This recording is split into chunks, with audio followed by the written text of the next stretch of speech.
No, share button. You press on the share. First present now that you press it, sir. Yes, I did. Then entire screen, your entire screen. That option you take it, sir. Okay. Yeah, now you're presenting, sir. Right. Thank you, madam. Yeah, whichever file you open, that will be seen to us. But meeting mode, you will not be there in the meeting mode. And True. once you start presenting, you will shift to your file, sir. Yes. Yeah? Yes. Thank you. Now you have to stop presenting, sir, because mine is the first presentation. Yeah, I know. Okay. Thank you, madam. Thank you. You're welcome, sir.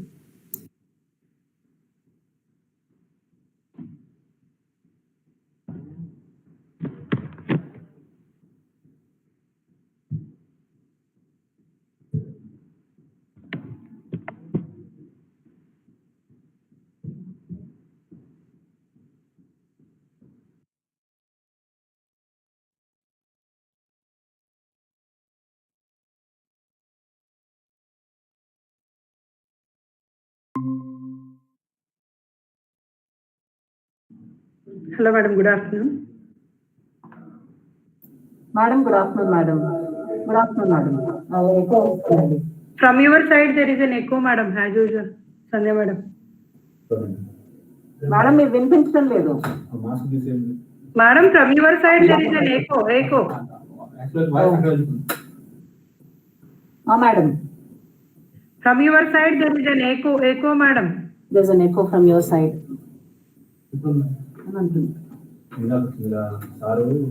How is it now, madam? Is it okay now? Yes. Nagraj sir, am I audible? Hello? Sanjay Reddy madam, am I audible? Yes, you're audible, madam. You're audible. ఇక్కడ echo కూడా ఏం లేదు కదా madam ఇక్కడ నుంచి? లేదు. Okay madam. Okay fine. Thank you. మీదే first ఉంటుంది madam. Okay, I'm ready, madam. Whenever you announce, and that time I'll share the PPT and all, and I'm ready. From my side, everything is okay.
Electrical and Electronics Engineering. She has a rich teaching experience of 25 years, out of which 22 years are with CBIT in Hyderabad.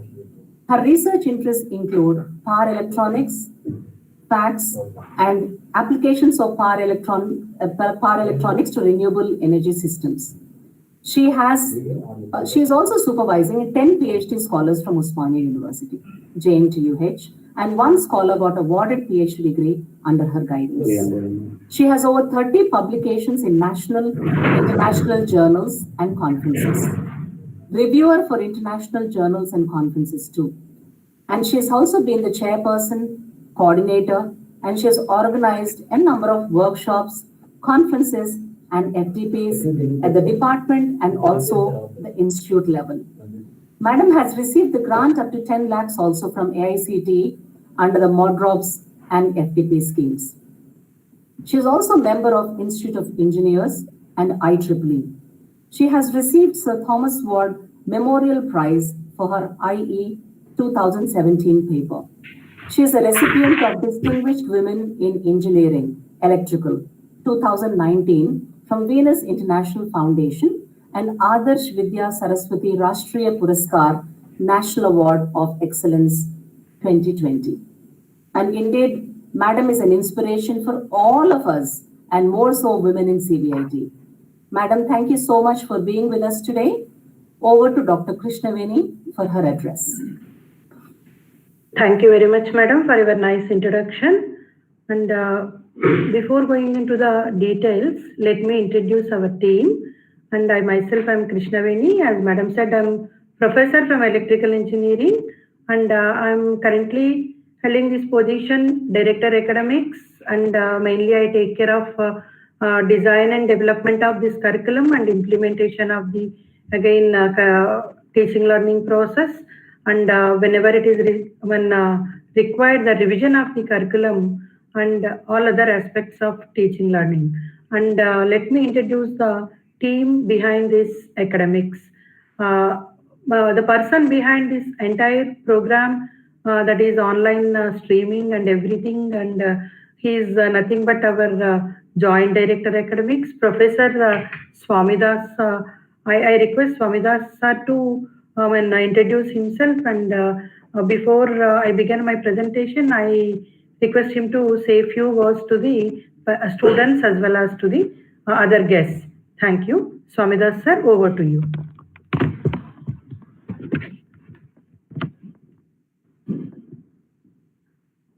Good afternoon to everyone. Thank you, madam. Respected dignitaries, my dear colleagues and parents and my dear students, a warm welcome to and congratulations and warm welcome to you. And as madam said, I am Dr. Swamidas, professor of CSE department, and also taking the responsibility of joint director academics, and I am looking after infrastructure and also working with the director in the design and development of curriculum as per the needs of industry and the current trends. Once again, tomorrow we will meet, and thank you for giving me this opportunity. Thank you, Swamidas sir. Madam, Sandhya madam, am I audible?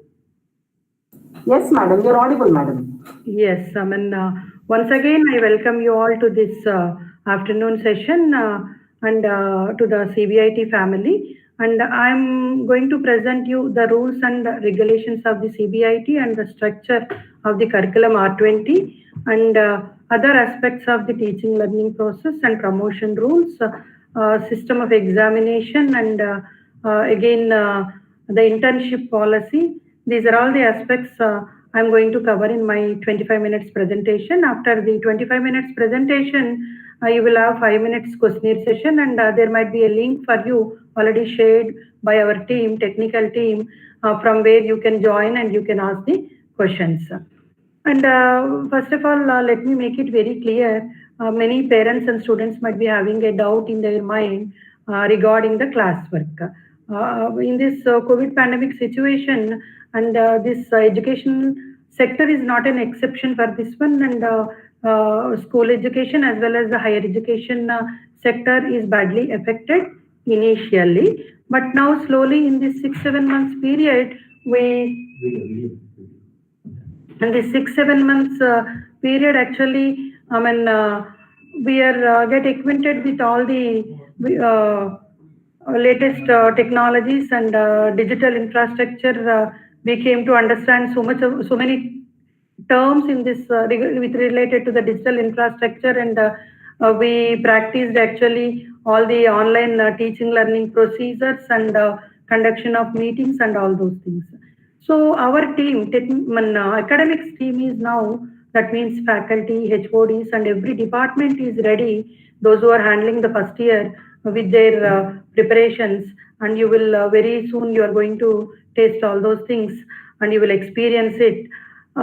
Here, the theory as well as the lab courses for this semester, we are planning to conduct in the online mode. As long as this COVID situation is there, it will be in the online mode.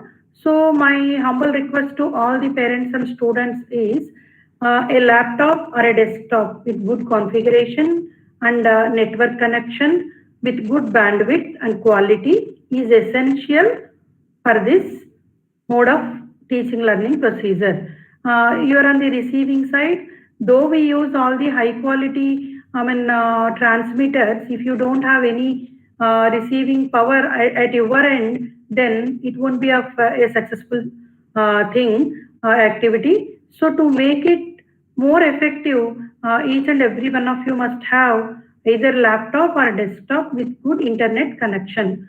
Now I'll start my presentation, and if there are any doubts, you can note down and you can ask at the end of the presentation. And this presentation will take you to the various procedures right from the first year till final year, and various rules also, promotion rules, and again what are the other facilities and any other minor honor degrees and all you can get from this one, and all those things will be you will come to know. Here, if you look at the slide 2 of my presentation, curriculum revision. This is the recent revision we have done this year, that is R20. And objective of this revision, first of all, I have to make it clear to you all. AICT has introduced the model curriculum in the year 2018, and that is effective from the 18-19 batch onwards. That means presently third years are having this curriculum. But after introducing this curriculum also, AICT has taken so many initiatives. One among that one is AICT internship policy, and other things like 20% credit transfer through Swayam MOOCs. I'll give you details about this one. AICT examination reform. This is mainly regarding the teaching and assessment methodology and UGC mandate. We have even regulation and regulatory bodies, not only this AICTE, and we even take care of this, we even follow the UGC education policy also. And not only that, university and state government higher education policies, all those things. And whenever the teams, accreditation teams like NBA, NAC and autonomous committees, they, whatever points or feedback they give, that also we keep in mind and revise the curriculum. One such revision is done very recently, and that is effective from this batch onwards, that is 2021 batch. That means present first semester students. One add-on course which was not there earlier is, it is a directive of again AICTE to introduce this one. OBE means, this is too early to know about the OBE, but still it is outcome-based education, wherein there is certain weightage for the continuous internal assessment. That means day-to-day activities and its assessment compared to only one examination. Earlier when we studied, and end examination used to have more weightage, but slowly we are shifting now from that mode to continuous internal evaluation. One or two steps, even CBIT also has taken as an autonomous institution to improve this continuous internal evaluation and all. Mainly industry needs. Especially the emerging areas like AADS and IoT, blockchain technology and robotics and whatnot. And there are 8 to 9 areas specified by the AICTE. to some extent, we have taken care all those things because we have got sanctioned with 4 programs, new programs in the emerging areas, 3 UG programs and 1 PG program. So, here, most important thing is stakeholders inputs. Stakeholders means student is the main stakeholder, parent, alumni, and then industry persons, recruiters, and faculty, and even management. All these are all the stakeholders, and those who are involved in this process and connected with this study, they are all called the stakeholders here.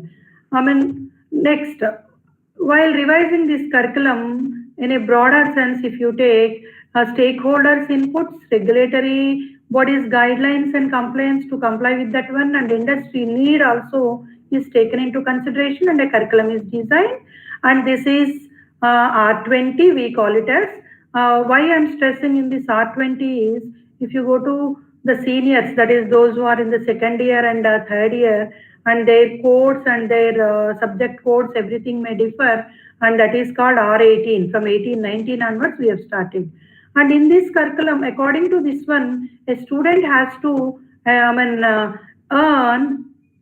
160 credits to get the degree in particular program, like it may be electrical and electronics or computer science engineering or any other program which is offered by or which he or she has joined.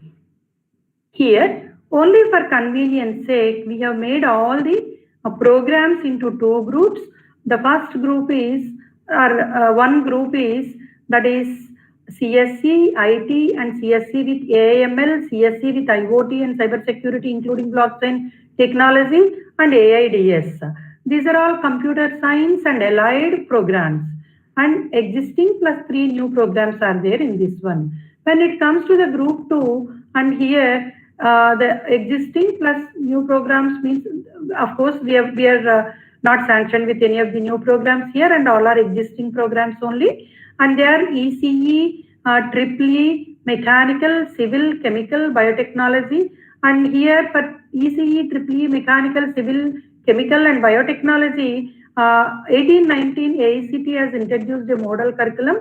They have done a very big exercise by conducting brainstorming sessions and by nominating very professors and industry persons and all the policy makers from various institutes, industry and organization, and they brought out a curriculum called model curriculum. Based on the model curriculum, we have designed R18 as well as R20 also. This 19 here, it is model curriculum for biotechnology was introduced only in the year 2019, not along with all other core branches. Here, every branch in the CBIT will be given equal weightage. It doesn't mean that group 1 is great or group 2 is great and all. It has got its own significance. Morning, you might have seen our students right from mechanical branch till the computer science and others. They were speaking to the audience, and once the student is having a skill, it doesn't make a difference like which branch he belongs to and all. Finally, he can make wonders. And here, some nomenclature, I would like to introduce you some definitions. Of course, in one shot, single shot, it is very difficult to digest and understand. The same document in the form of rules and regulations R20 will be uploaded in the website, and that will be even circulated to you all through mail, once mail IDs and all ready. So program means, suppose EEE is there, program, CSC is there, it is a program. Earlier nomenclature was course, computer science course. It is course means one subject now as per the latest terminology. So BE BTech program with specialization electrical and electronics means it is called EEE in BE BTech with EEE specialization. Like that admission procedure, you all know very well. Academic year, here one odd semester and one even semester together, it is called the academic year. Now we are in the 2021 academic year. So this batch belongs to the first year batch, that is 2021 academic year. There, of course, 4 months delay is there, but it belongs to that. Semester means here 15 to 17 weeks of academic work or equivalent to 90 actual teaching days is called semester. This is in the normal tone, but now it got delayed. For that reason, the semester is condensed and working hours are increased now, so that the equivalent hours we get it, and maybe only for the first semester it is like that. From second semester onwards, so slowly enormously, even in the online teaching also, number of classes will be reduced per week, per subject, and then it will go in a normal tone. And the together 180 days will be there for the one academic year. Working days I am talking about. And then course, usually referred to as paper or subject. If any engineering or any graduate parents are there, means how many papers you have, how many subjects you have in first year and all. But the nomenclature by regulatory authorities, it is changed now to course. Course means, suppose engineering mechanics is there, one course. Mathematics is there, one course. In this, some of the courses they have credits and some other courses they have non-credit courses, but which are essential to complete. That means pass is compulsory, pass mark is compulsory there. That won't be added in the non-credit courses. Credits won't be added in the calculation of CGPA and all. Credit, a unit by which the coursework is measured, and it determines the number of hours of instruction required per week. In a detail slide is given there, maybe next or next to next. And here one theory period is taken, either it is a regular lecture period or tutorial period, student per week, then student will be getting one credit there. If it is lab, 2 periods of lab session is conducted, means 1 credit will be allotted to that one. And letter grades, suppose the student performance is in marks, that will be converted into letter grades, starting from the S, that is outstanding, and then very good, excellent, like that. Details will be given in the forthcoming slides. Grade point, it is numerical weight allotted to each letter grade on 10-point scale. Credit point, again grade point and credit point. At this moment there might be some confusion, but once you come across this 1 or 2 semesters, it will be crystal clear to you all. SGPA means at the end of the every semester, when result is declared for that particular semester, the cumulative grade point will be given, average grade point average, that is called SGPA. So at the end of the first semester, you will receive maybe 9.5 out of 10, let us say. That is called SGPA. CGPA means first sem and second sem, both they have completed, let us say. At the end of the second sem, for all the completed subjects, then CGPA will be given. There is a calculation procedure, clear calculation procedure is there. Once the student complete all the paper, all the courses, then only CGPA will be awarded. If he or she is having 1 or 2 backlogs or 1 backlog, then CGPA they won't get unless and until they complete that one.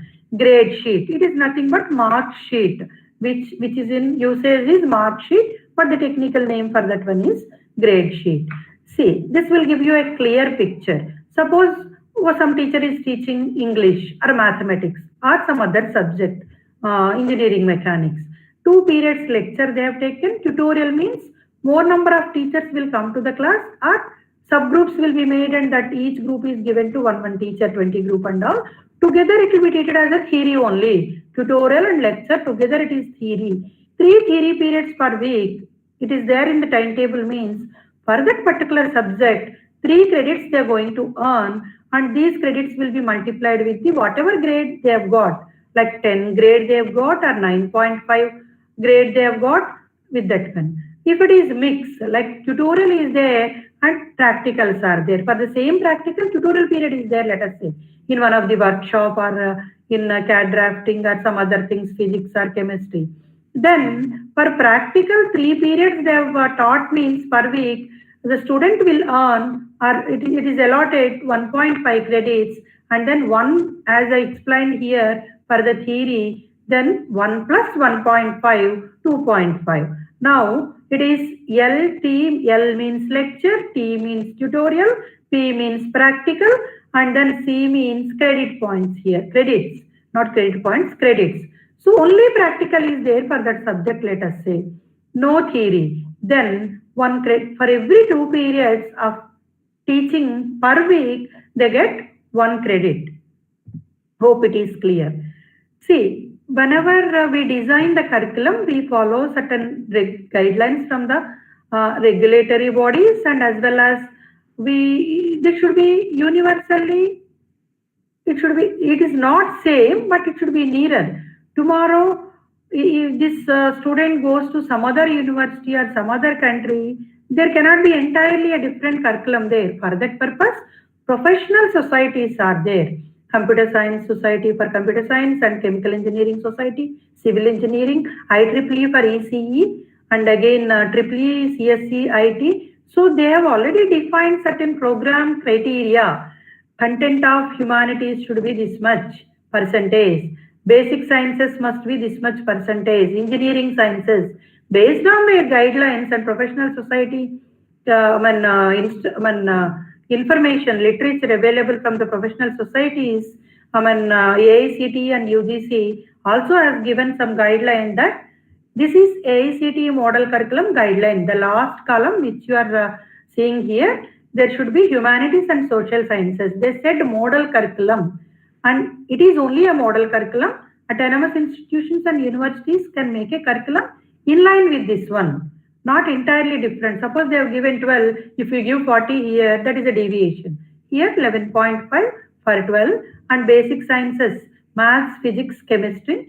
Here you will get, they have suggested 25, and here 22 we have taken in this R20. Engineering sciences, workshop practice, CAD and drafting, engineering mechanics, programming and problem solving, basic electrical engineering, data structures, all these things together, they said 24 and 21.5 we have taken. Any parent or student might be having a doubt like why when it is 25, why you have taken 22 and all.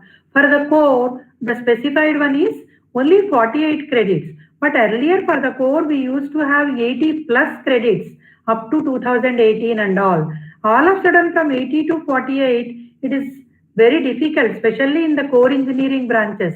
For that reason, here one flexibility is given in this R20.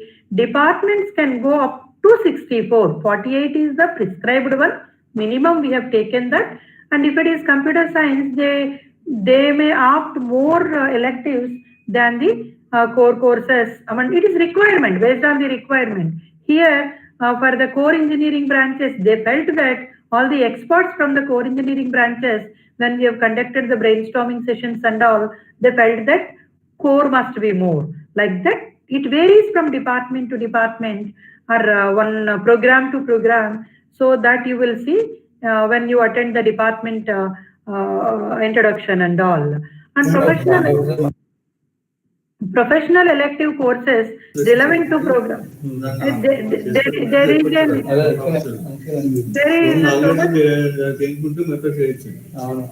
There is so much of background noise, like and all other panelists. Can they mute their mics? Can they mute their mics, all other panelists, please? There is a humble request. All other panelists are required to mute the mic, please.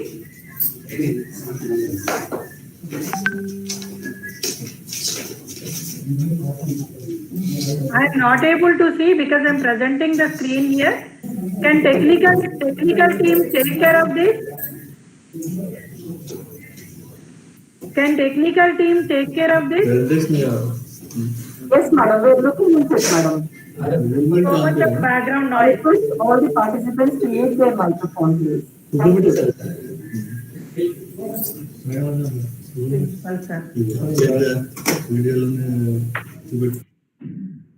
Thank you very much.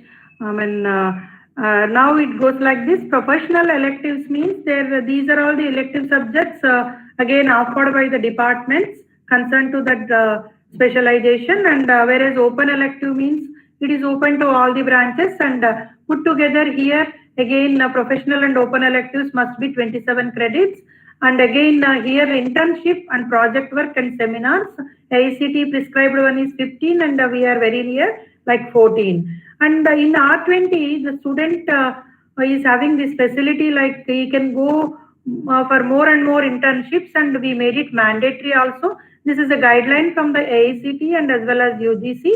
And here in the immediately after the first year, that is after second semester, they can go for the MOOCs, online courses or industry training or internship, whichever is possible. 2 credits they are going to earn through this one, and there is a separate procedure. Guidelines are given in the internship policy document, which will be shared to you during the induction program.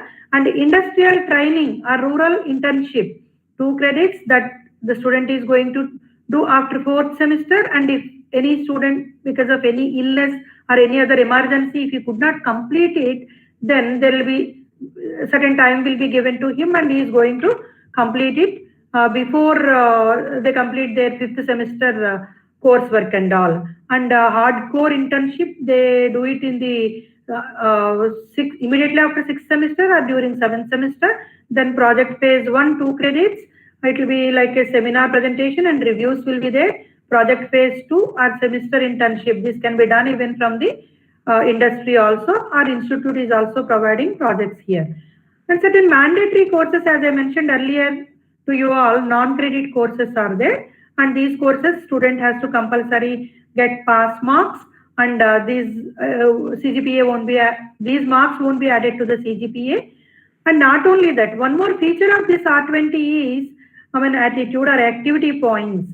All these days, our students are contributing so much to the tech fests and again other activities and sports, co-curricular, extracurricular activities and all, but that was simply with one certificate. We want to appreciate them. Now, student has to get 100 activity points every year, 25 activity points in the first year together, first semester and second semester together, 25 activity points, like that. Total 100 activity points they have to get. This won't be added to the CGPA, but this will reflect on the grade sheet or mark sheet.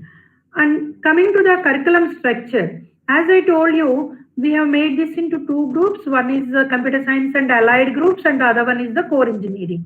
If you take the computer science and allied or core engineering, put together first semester and second semester credits, that is 21 credits in the first semester and 20 credits in the second semester, there are 41 credits, and whether it is a core or computer science and allied branches, that is informatics and all. Here in the first year, if you see computer science, IT, AADS, and for biotechnology with the / basic biology will come here. For all others, linear algebra and calculus, that is mathematics. It is based on the application of the mathematics to that particular program. It is named as linear algebra and calculus. Similarly, physics, that is optics and semiconductor physics. Programming and problem solving, this is nothing but C and C++ language here. CAD and drafting. Earlier, students used to carry mini drafters and they used to do the physical mode of that drawing and all hands-on. Now it is a simulation tool. CAD tool will be provided to all the students, and they are going to do it with the help of CAD tool. Even in the offline mode also, they are going to use the CAD tool. English and community engagement is one new feature of this one. This community engagement, here it is like government, central government and state government, they have introduced so many schemes, and their expectation is engineering graduate should not be limited to simply engineering labs and engineering industries and all. Suppose an engineer has to work on certain aspects, they should be having awareness about what is happening in the society. So if they can make a survey, or if they can visit the villages or various places during their engineering 4-year study, especially in the first year, either in the first semester or second semester, then they will come to know what are the problems faced by the society or people living over there. So they can take that into account, and they can put their minds, and they can innovatively they can think, and they can give some solution to that one. That is the ultimate aim of any engineering graduate or technology graduate here. And similarly, some other subjects are there in the second semester. And one add-on feature here compared to the previous curriculum is engineering exploration. This is like a mini project. Of course, in this COVID pandemic situation, how to do this mini project and field works and all, we are working on this one, and by the time the classwork begins, we'll make it very clear, like five students will be given one mentor for these two programs. Now, coming to the core engineering branches, simply it is whatever the other, for load balancing sake, whatever the computer science students, they do it here in the first semester, will be done by the core engineering branches. This entire table is applicable to the core engineering branch in the first semester, and this is applicable to the in the second semester for the core engineering branches like ECE, civil, chemical, mechanical, and biotechnology and EEE. Semester 1, as I told you, simply exchange, but titles will change here based on the application, mathematics application to the electrical, electronics, and all. It is named as calculus and engineering mechanics 1, and all these things you will come across in the detailed discussion you will have in the department level. Concerned HODs will share you. And like that, here if you see credits here for core or software allied branches, there are 21 plus 20, total 41 credits every student has to earn by the end of the second semester, 41 credits. Okay, similarly for all other semesters it is given, and this will be shared to you, this information. And total 160 credits will be there. First and second semester together 41 credits, third and fourth semester together 45 credits, fifth and sixth semester, that is third year of study, they get 46 credits, and the seventh and eighth semester they get 25. And you may have a doubt here why seventh and eighth semester is less.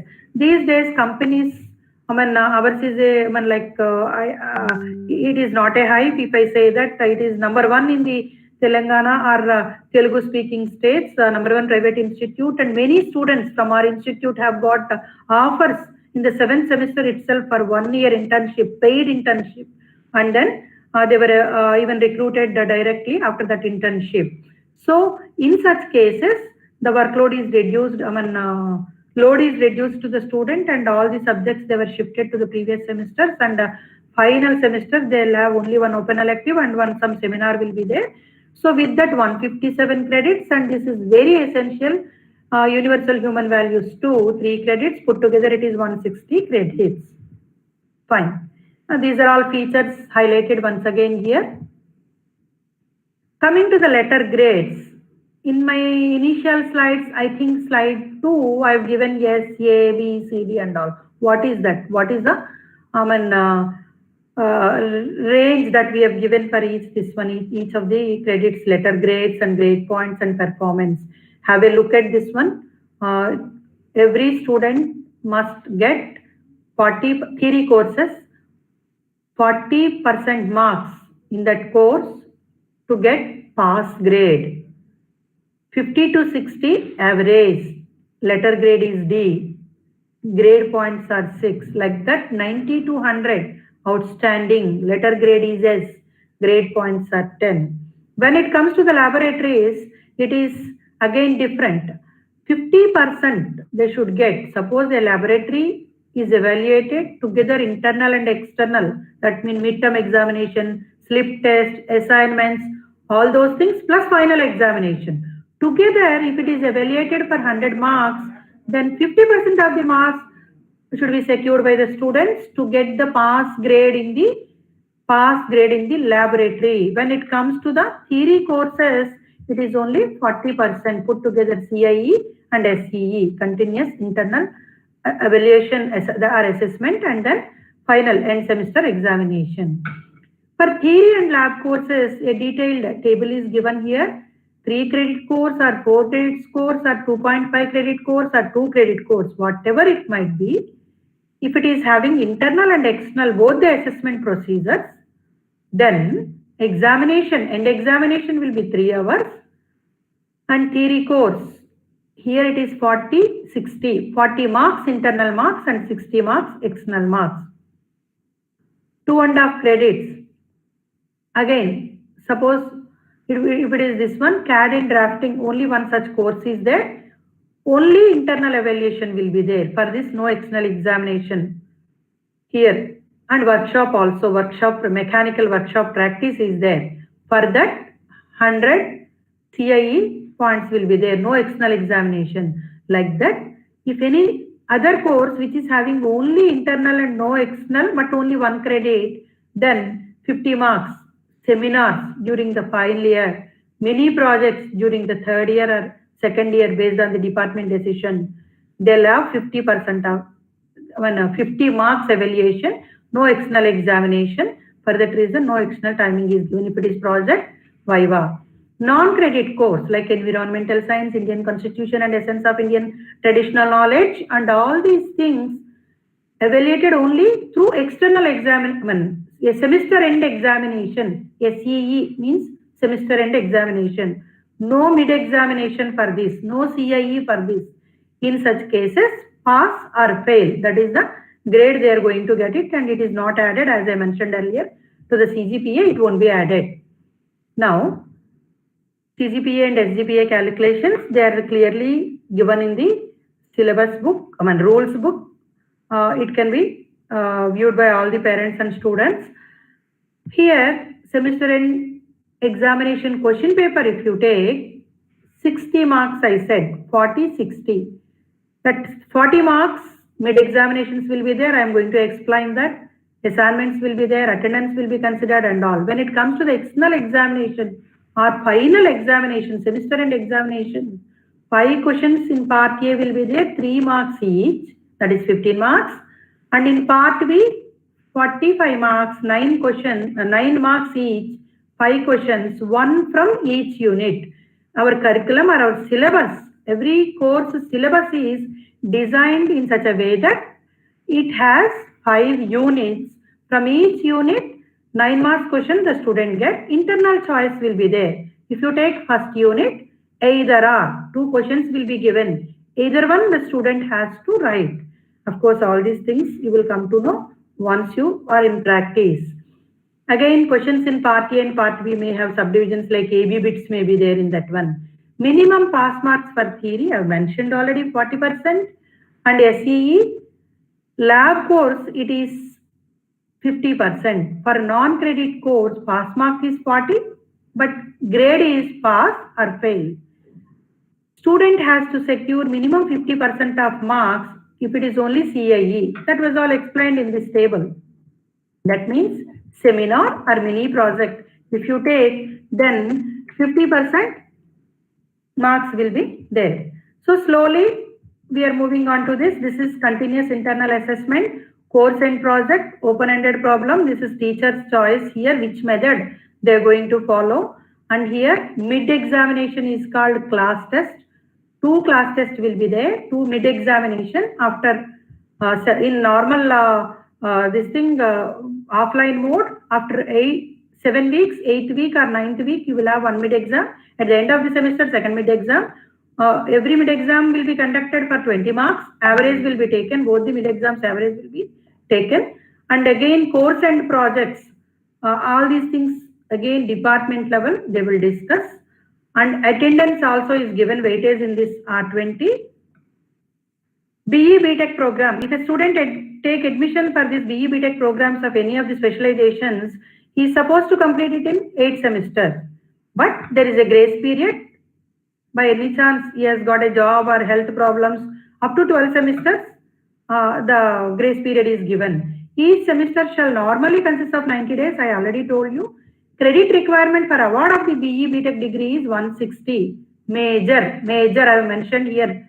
Major means all these days we know only 1 degree. But now from this year onwards, for this batch and as well as for their seniors batch, additional minor engineering and honors. If any student, talented student is there, enthusiastic student is there, minor engineering degrees or programs are offered by all the engineering and as well as SMS department here.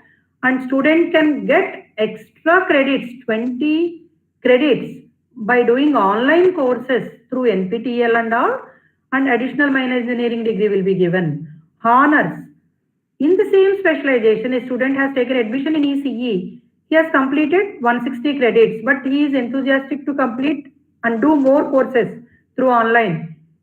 Once he completes the specified courses by the department up to 20 credits through online, then he will be awarded honors.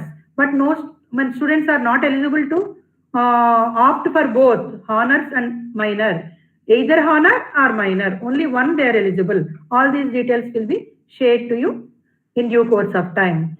And another important aspect of this one is 75% of the attendance should be there. Suppose the semester begins this December 7th, and if it is going to end in maybe 12.5 weeks or 13 weeks this time, otherwise it is 16 weeks, put together student should get in all the subjects 75% attendance, then only he is eligible to write the examination. Otherwise, he will be detained. He has to repeat that next year. This is parents, they have to take care of this. Most of the times what is happening is they're enthusiastic till the admission process, and afterwards they leave on the students. And there, of course, they're very young. They're like small kids only. Their mentality, most of the times when we have seen the student mentality, first year student mentality, they don't bother about, very few, I'm talking about very few, not all. They don't bother about the classwork, and they join all other clubs and all other activities. Ultimately, they're going to lose the attendance, and they won't fulfill this one, and they're going to detain, and parents will come. Of course, time to time, we will intimate you. Time to time, student progression and affairs director, Sharma sir, and his team is there, and mentors are there for every student. One mentor is there. They'll take care of this. But even after that, all the parents, they have to do the follow-up, regular follow-up. Okay, and here detention may be in two ways, and it is too early to talk about the detention, but still it is my duty to inform all the parents that it is maybe because of excess backlogs, too many failures in the subjects, or it may be because of the 75%. If it is less than 75% attendance, student has to take the readmission. If it is because of too many backlogs, student has to sit at home, complete all those things, and then come to the next year. Please, I hope all of you will take care of this point, and I don't want to see even a single student in this category when you come across all those situations and all. Parents will take care. And here, even under special conditions, like special situations, 10% on medical grounds, but very thorough procedures will be there and all those things, these documents will be shared, and 10% concession will be given. And then promotion rules, very, very important. Once a student has to write the final examination, then he has to get 40% marks in the internal assessments, and then only he will be allowed. Otherwise, he won't be allowed. It is a detained case again. That is first to the second, third to the fourth semester and all examination. When it is even to the odd, 40% to write that particular semester examination, and then 50% of the credits. As I told you, together, first year, first and second semester, 41 credits are there. 20.5 credits or 21 credits he has to get. Then only he will be allowed to sit in the second year class. Like that for all the semesters.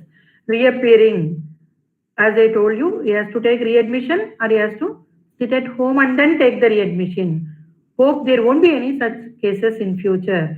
And then here it is an add-on feature, as I told you, 20% of the courses, not only for honor minor sake, honors and minor degree sake. Suppose a class is going on here, parallelly that course, that subject can be registered if it is available in the NPTEL. If it is well in advance informed to the student mentor, and an affidavit is submitted, then they can do that course parallelly in the online, and those credits will be considered. But of course, this year it may not be possible. All the dates are expired. And as I told you, internship policy is one add-on feature to this one. There are various committees, and those committees will take care of the teaching learning process and all. And 7.5 and above, if a student gets CGPA at the end of the 4 years, first class with distinction will be awarded. 6.5 and less than 7.5, first class will be awarded. 5 to 6.5, second class will be awarded. 4 to 5, pass grade will be awarded. Gold medal and silver medals are also awarded. Every class topper will be awarded silver medal, and end of the 4 years, and 4 years topper will be awarded, or finally a topper will be awarded gold medal. And these are all the highlights as I mentioned, and we have made this curriculum to make you ready. And this is the scope now. And thank you very much for your patient listening. I have encroached even others' timing also, because every student and parent, they are eagerly waiting for the rules and regulations, what I came to know through the feedback I have received from some of the parents and students. So next speakers, I have to say as please excuse me, sir, I have encroached others' time. Now this is doubts clarification or query session. And before going to that, let me introduce the once I'll scroll this, and this is the academics team who will involve in designing the curriculum and all. Principal sir will chair this.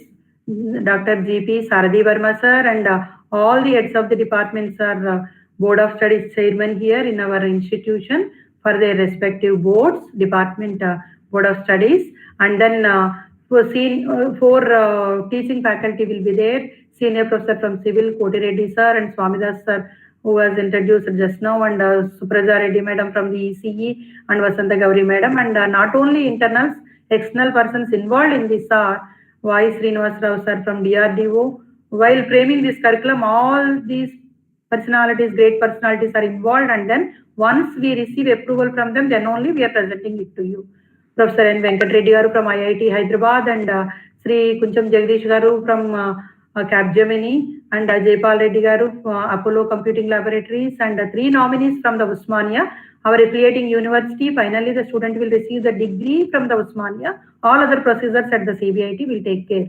Shamala madam from CSC department Usmania, and Professor V.V. Baswarao sir from Chemical Engineering department, and M. Gopal Nayak sir, Civil Engineering department, and then Vagesh Dixit from the industry, that is CII, Confederation of Indian Industry, who is convener Education Skills and Panel, and CII Telangana, and CEO ALPLA, and faculty member nominated by the principal. I myself, I am Director Academics, Professor Krishnaveni from TPU department. Thank you so much. Thank you all. Thank you for our team, technical team, for making me to, allowing me to present this one. Madam Sandhya Reddy, madam, over to you. Thank you very much, madam. Thank you so much, madam, for that very comprehensive, in-depth talk on the academic processes. Thank you so much. Next, we have Director AEC, Professor R. Sridhar Rao sir. It's my pleasure to give a brief profile of his. Professor R. Sridhar Rao sir joined CBIT in 1996, and he is the founder member of the Chemical Engineering Department in CBIT. Sir has been instrumental in developing and strengthening the department. He was also responsible for obtaining various projects in the department and published papers in national and international journals. Professor Sridhar Rao has discharged many responsibilities in CBIT, and even in the previous university where he had worked, the Marathwada University, where he had held various positions. Now, Professor Sridhar Rao is Director AEC, which is indeed a crucial and critical position where he is responsible for all the examination processes. In fact, in view of all your recent admission process, sir and his team, they have been working relentlessly day and night to complete the process. Thank you so much for being with us today, sir. Over to you, sir, Sridhar Rao, sir.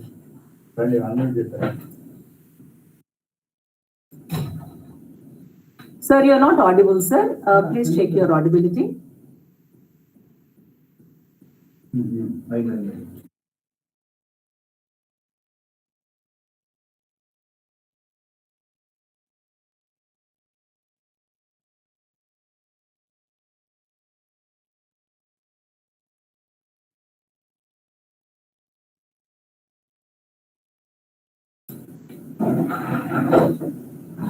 Sir, you're not audible, sir. I'm sorry, we cannot hear you, sir.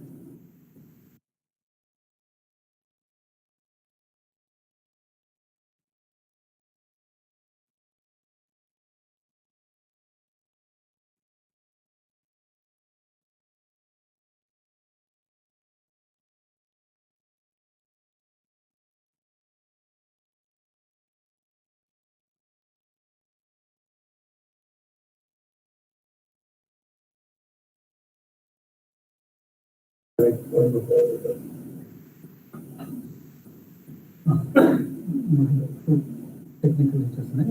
issues started out in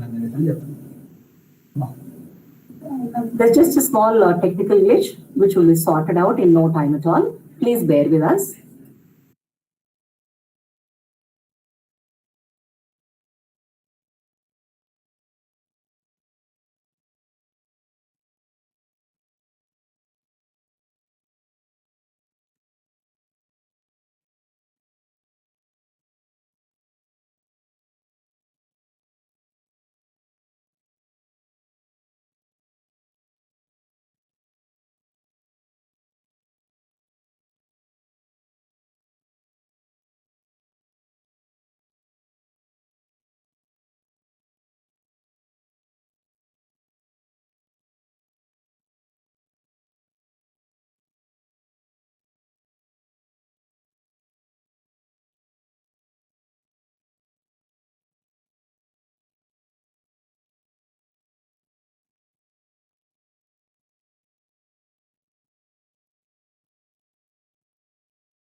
Over to you, sir. Sridhar Rao, sir.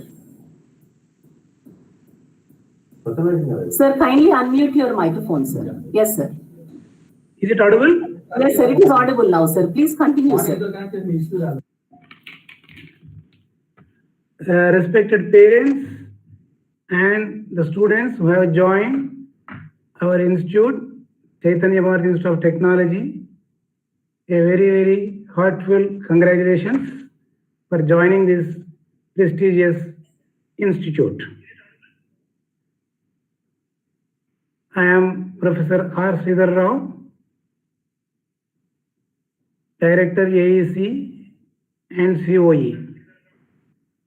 This particular department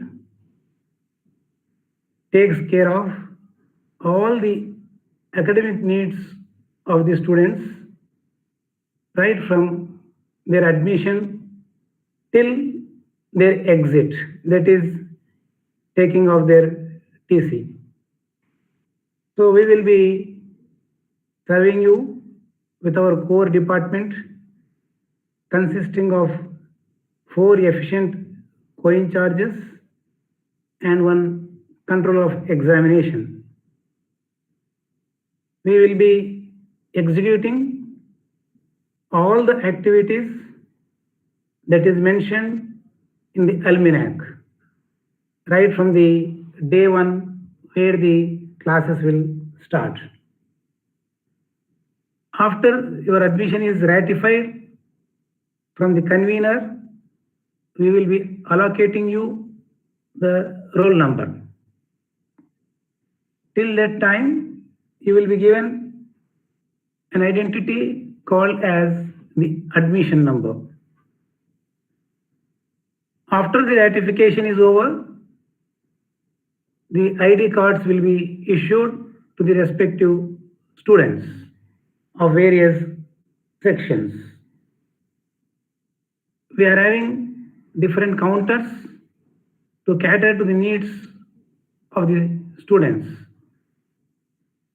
And we will be monitoring the attendance of the students. And we will be conducting the mid-examinations, main examinations, that is the semester end examinations, as well as the supplementary and backlog examinations for students, those who are having the backlogs. During the examination, the norms will be followed very stringently, and the students are advised to follow the norms also. In a semester, as given in the almanac, we will be conducting 2 mid-examinations and one semester end examination.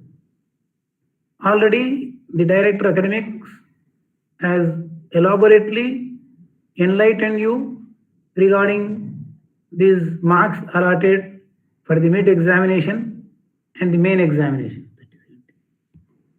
So the first test and the second mid examinations will be conducted, and for R20 scheme, the mid examinations is for 40 marks and the main examination is for 60 marks.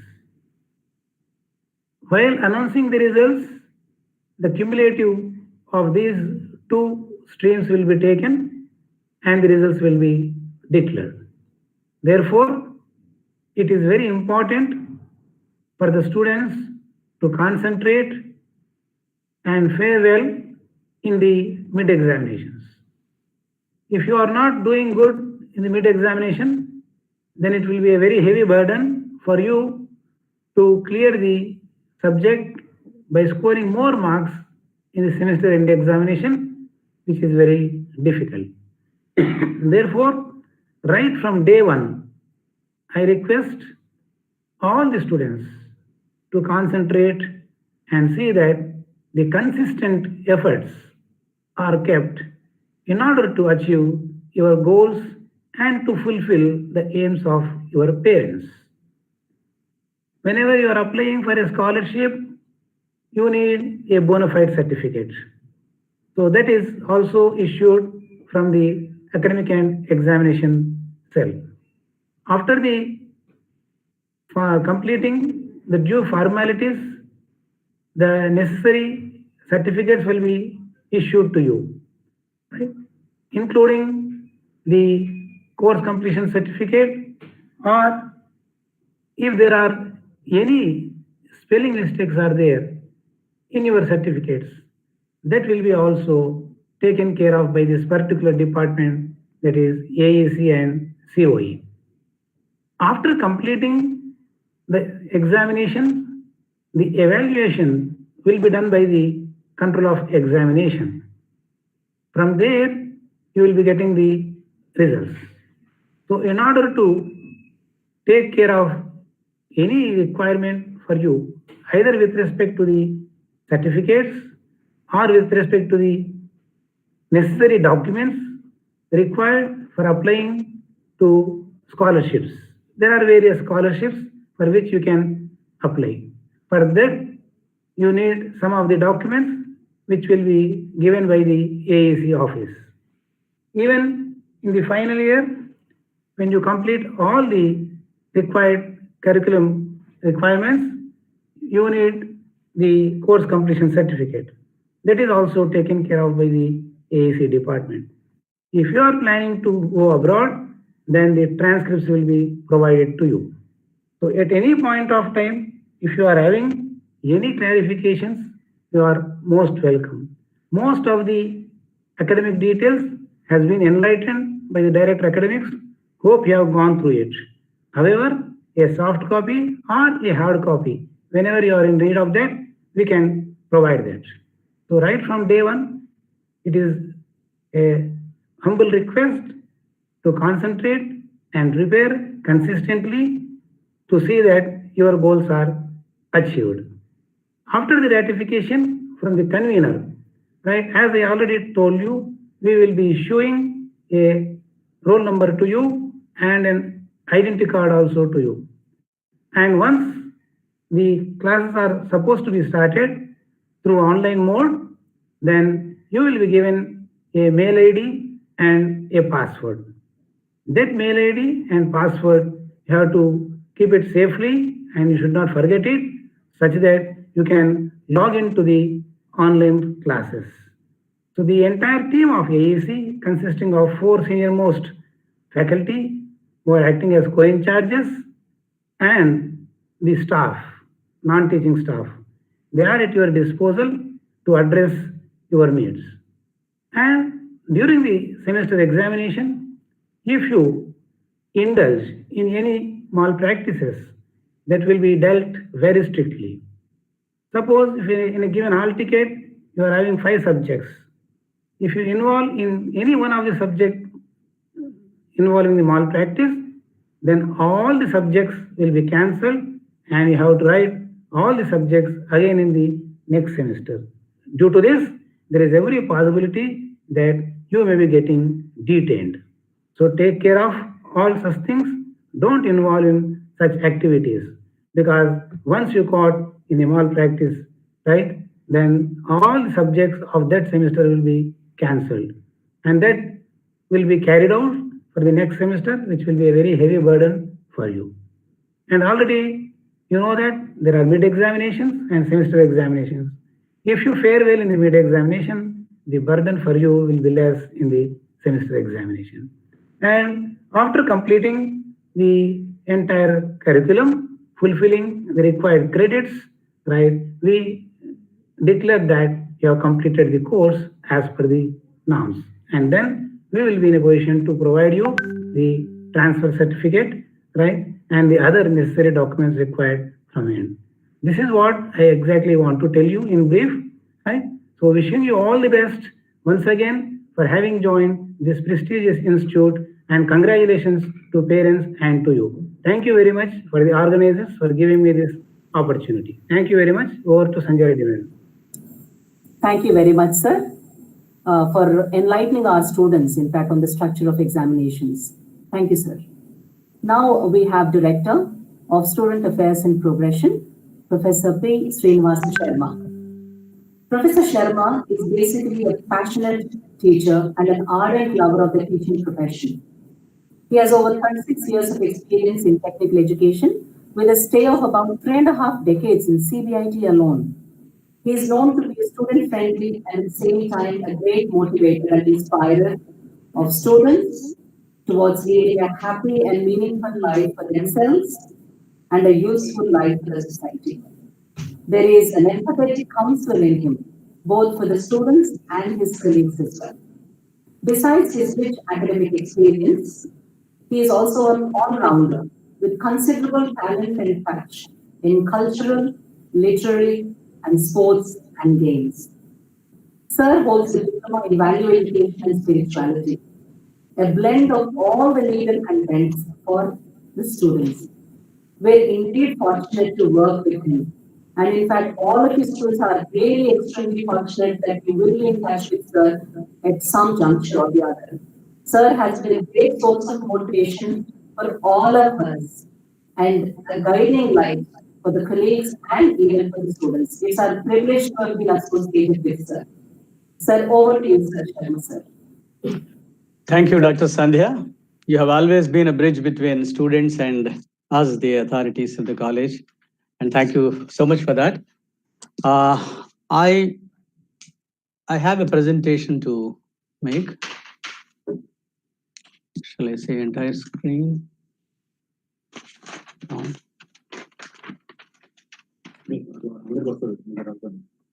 Window, no? Right.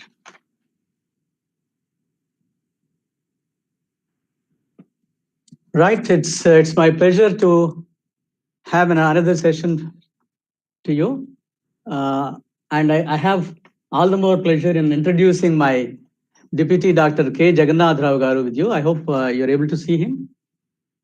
Yes.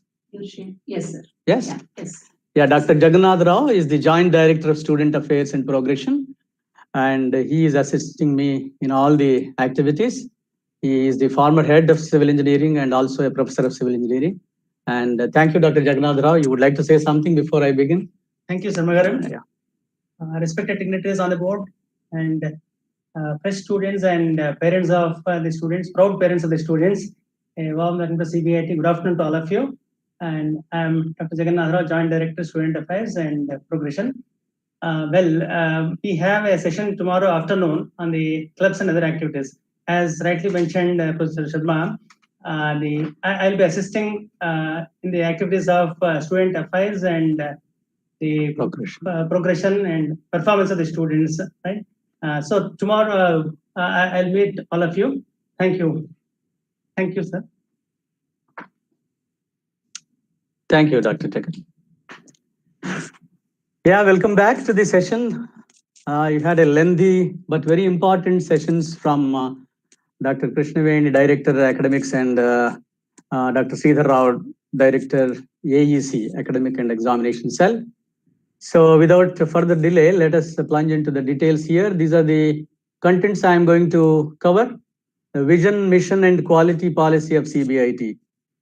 Thinking that it is important to introduce to you what is our vision, what is our mission. Mission is the action plan to realize our vision, and what is our quality policy.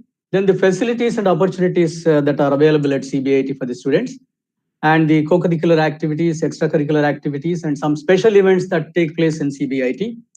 And more importantly, my focus will be on the code of conduct, the behavioral, science behind, molding our students, that is there, and academic progression, and the role of our office in bridging the gaps, if there are any, between the students and the faculty and the authorities, and who are the contact persons to whom they have to contact. So these are the things I'm going to cover. You may be already knowing this. The vision of CBIT is to be a center of excellence in technical education and research. And for this vision to be realized, it is the students, through students only we will be realizing. Therefore, students are the key parameters, key personalities through which will be visualizing ourselves and will be realizing our vision. And for achieving this vision, there is an action plan. That is the mission. And that mission is to address the emerging needs through quality technical education and advanced research. And we also have a quality policy which imports value-based technical education.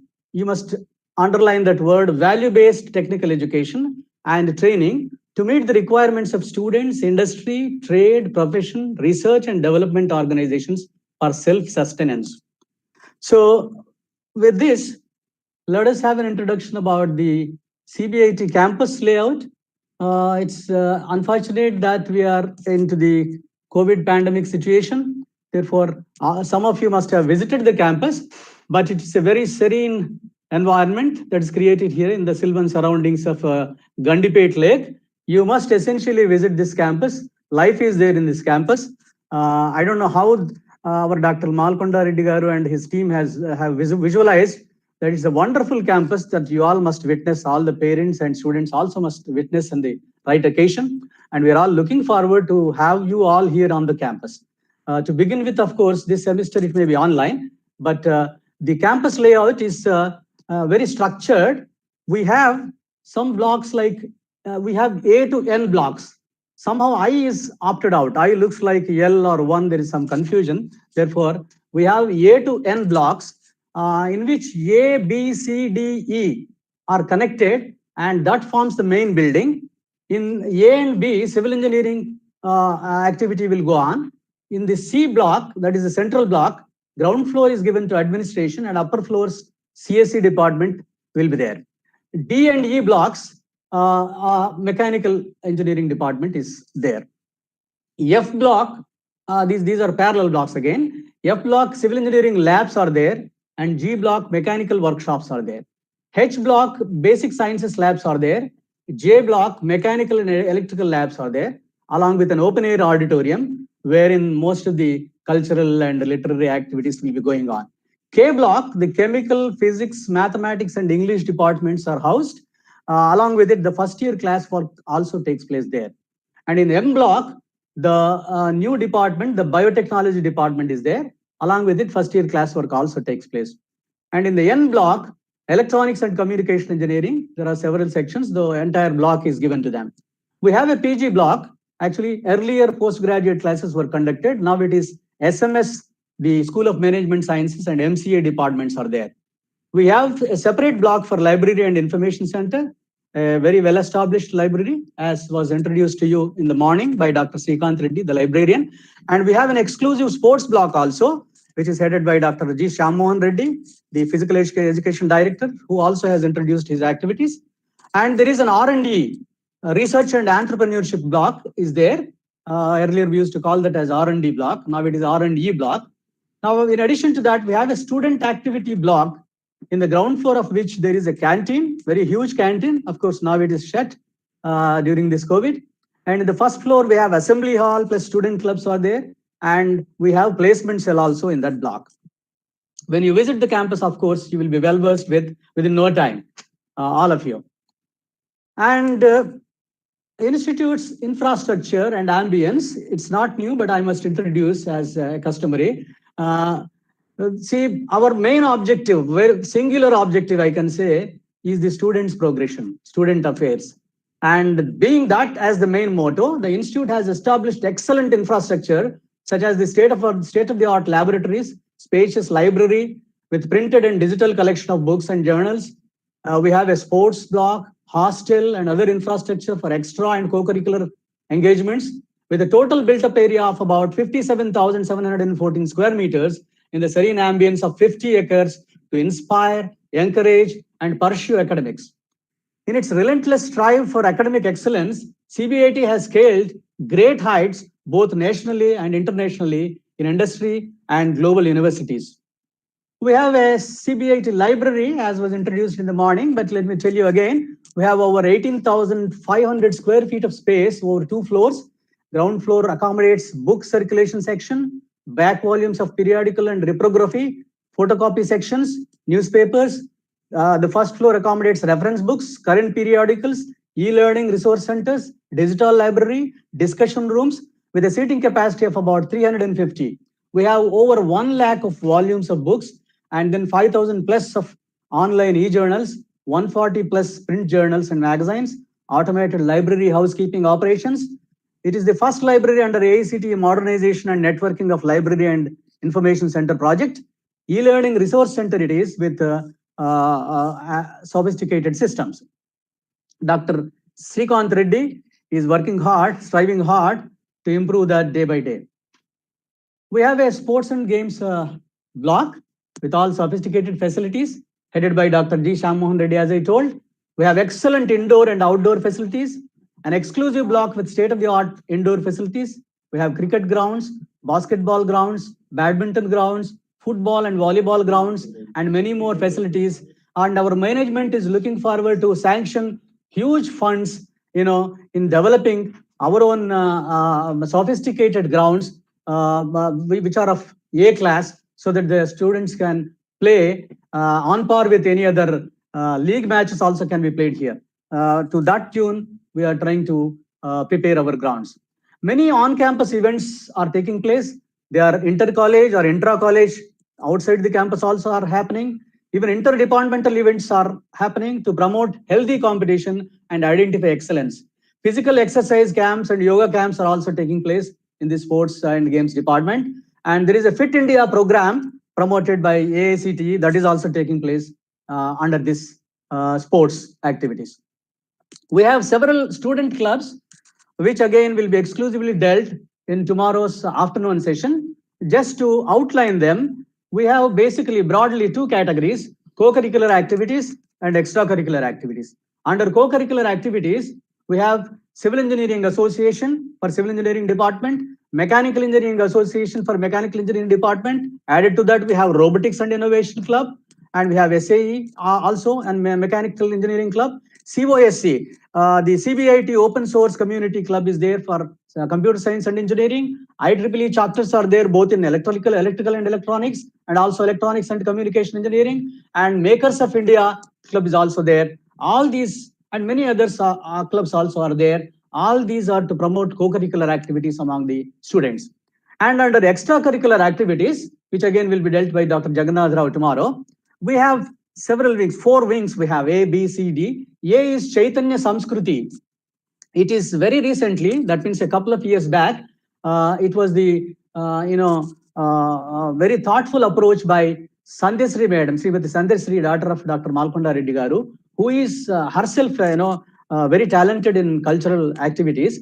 So she has felt that the Chaitanya word is to be included with prefixed with every club. Therefore, we have named, the nomenclature goes like this. We have Chaitanya Samskruti, under which we have Chaitanya Geeti, the Songs Club of CBIT, Chaitanya Vadya, the Instrumental Music Club of CBIT, Chaitanya Lasya, the Dance Club of CBIT, Chaitanya Sahiti, the Literature Club of CBIT, under which again we have several wings like Girvana Bharati, the Sanskrit Club of CBIT, and Transcendent, Model United Nations, Communicando, Toastmasters, Writers and Poets. All these clubs are there under Chaitanya Sahiti, and our Sandhya Reddy madam herself, has worked hard on this. Now it is divided into several faculty coordinators are associated with these clubs. Again, Chaitanya Seva, the second wing of the Chaitanya the extracurricular activities clubs.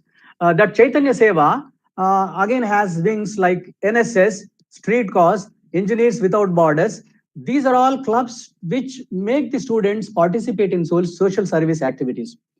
Chaitanya Riti, the lifestyle club of CBIT, which it makes us makes the students to learn the way to live properly. Parivrita, the environmental club of CBIT, that brings in environmental consciousness among the students, how to protect the natural resources and all that, how to protect the environment and all that. Energy Savers Club, it is called Chaitanya Urja, which promotes the the idea of saving energy in whatever manner possible. Entrepreneurship Development Cell is there, which is called the Chaitanya Teja, which is actually very much linked to the motto of CBIT, Swayam Tejaswin Bhava. That is the vision of our management, our visionary management, that our students must become job givers, not just job seekers. So this club, Entrepreneurship Development Cell, works hard to promote such feeling of making the students becoming very good entrepreneurs. And I must feel proud to say that many of our students are already established as entrepreneurs, and that is one way of getting jobs for our students also. There is another club called Wellness Club, Chaitanya Swasthya, which promotes the health, both mental, physical health, and which attends and addresses the various issues pertaining to depressions and other attitudes of students.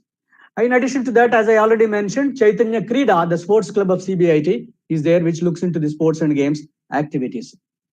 Now, the important events, these are a few only. The Chaitanya Bharati Institute of Technology always will be agog with very lively with all student-oriented activity, because this being a pandemic situation, now you may not be seeing, but we are planning for online activities for them also, and very soon, after we are just waiting for the first years to join, therefore very soon you may be witnessing those kind of activities also. Institute Day, Sports Day, and Cultural Festival, all these three will be merged in a 3-day event, Shruti. This word is coined by again our Dr. Malkonda Reddy Garu. Shruti is, it's something like Veda. Shruti means Shruyanta itihi Shrutihi. So yeah, whichever can be listened with harmony, that is Shruti.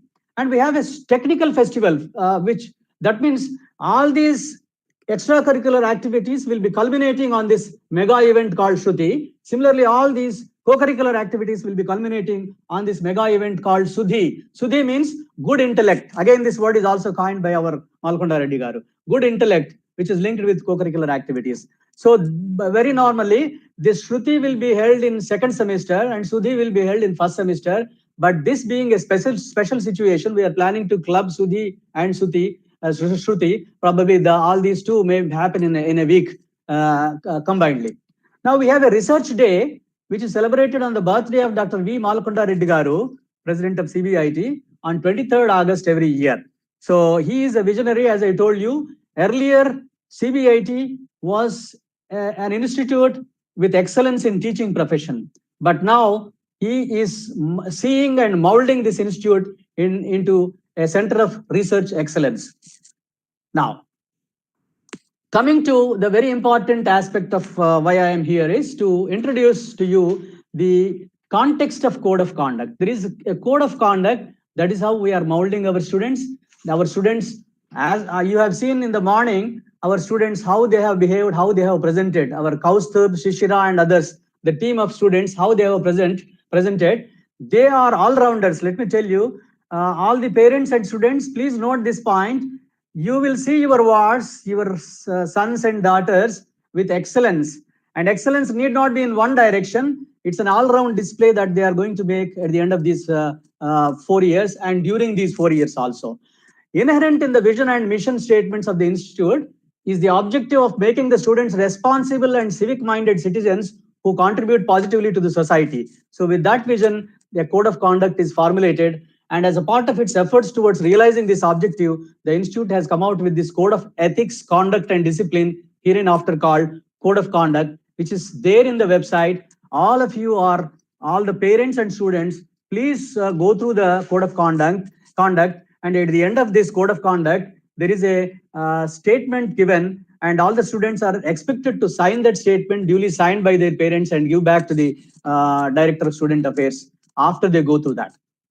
Now, the very purpose of this code of conduct is to pioneer and administer a student discipline process that is egalitarian, means a equality kind of approach, treating everybody equally, and conscientious, effectual, and expeditious in implementation, and providing a system which promotes students' growth through individual and collective responsibility. So as an individual also will be molding the student, as a group also will be molding them. Now the jurisdiction, it is not just within the campus of CBIT, but outside the campus also. The second paragraph you can see, institute may also exercise jurisdiction over the conduct of the student which occurs off campus also. You can't just say that, sir, I have behaved in the campus very well, but outside the campus, if you are disreputating your parents or your parent institute, let us say, we can't tolerate that. So it is off campus also, violating the ideal student conduct and discipline as laid down in this document and other standard regulations, as if the conduct has occurred on campus. So it will be treated as if the conduct has occurred on campus, please. So you can't just escape that I have behaved outside. No, CBITian, wherever he or she is or she is a CBITian, that's all. So they must behave themselves. Now, a student has to meet the following requirements: should adhere and promote to the institute core values of honesty, trust, fairness, citizenship, respect. Citizenship means not just, I belong to Hyderabad or I belong to CBIT, means citizenship means you must own it. You must own it. So in every aspect. So aspects of academic and non-academic conducts also will be observed. Now, in addition to that, they must wear their identity cards. Not that we do not know you, but there may be others also who enter into the campus. Therefore, as the authorized personnel may verify you for the purpose of identification. It's not that Director of Student Affairs may be knowing you, your class teachers may be knowing you, but some other security personnel may not be knowing you. Therefore, it is important for you to wear the identity card always. And you should keep yourself informed of communications on academic activities. You can't say that, sir, I was in my native town, therefore I was not knowing this. You must always keep in touch with your class CR or class teacher or your mentors, and you should wear clean and decent attire while on the campus. So there is again a special committee to look into these aspects. So you can't say that it's my wish, I will wear any dress and all that. So you should not take an excuse for participation in co-curricular and extracurricular activities. So there is a very stringent rule is kept like this, those who are maintaining reasonably good attendance only will be upheld in their participation in these kind of activities. So unless otherwise permitted by the principal or institute. So you should not misuse or abuse the institute documents, facilities, equipment, supplies and resources. You should not involve in misappropriation, damage, unauthorized possession, defacement, vandalism or destruction of property on the institute campus. Should not interfere with the life safety and emergency equipment. Possess property belonging to another person without the permission of the rightful owner, including in circumstances where there is an intent of return also. So you should not assault. These may look to be very small to you, but these are very important, please. As the Director of Student Affairs, I have been witnessing such incidents which look very silly. Therefore, we don't expect such behavior from our students. Although there are one or two here and there, but it is our prerogative to caution you about these things. Should not assault, harass, discriminate a student or group, sexual violence, hazing involving pranks, jokes, public ridicule, disrespecting an individual's rights, integrity, dignity, safety, and well-being, abusive, demeaning, dangerous, humiliating, ridiculing, coercing, compelling, forcing, or otherwise. All these words are very important. You must understand the meaning of these words, please. You should not indulge in ragging in any form within the campus or outside the campus or in hostels. Should not involve in disorderly conducts like distracting the students from learning. It's not just you are listening to it, but you should not cause inconvenience to others also. Threatening or causing physical harm to any person, being under the influence of narcotics or psychotropic substances, usage and distribution of narcotics and psychotropic substances, alcohol, unauthorized entry. For your information, this institute is a drug-free campus, declared as a drug-free campus, alcohol-free campus, smoking-free campus, and ragging-free campus, please. And therefore, anything against these will be very seriously viewed. Unauthorized entry or use of institute facility, all these. We have a very well-established anti-ragging mechanism, but I must tell you, the institute has a coherent and an effective anti-ragging policy in place, which is based on the UGC's regulation on curbing the menace of ragging in higher educational institutions, 2009, hereinafter referred to as the UGC regulations. So as per the UGC regulations, which are framed in view of the directions issued by the Honorable Supreme Court of India, this will be viewed very seriously, and therefore it is only with the intention of preventing and prohibiting ragging in all Indian educational institutions and colleges. So the said UGC regulations shall apply bitandis to the institute also, and the students are requested to kindly abide by it. If there is any breach of code, if there is a case against a student for a possible breach of the code, then a committee will be formed to recommend a suitable disciplinary action that shall inquire into the alleged violation and accordingly suggest the action to be taken against the said student. The committee may meet with the student to ascertain the misconduct and suggest one or more of the following disciplinary actions based on the nature of misconduct. We may warn the student in the first instance. We may restrict the student from doing some things.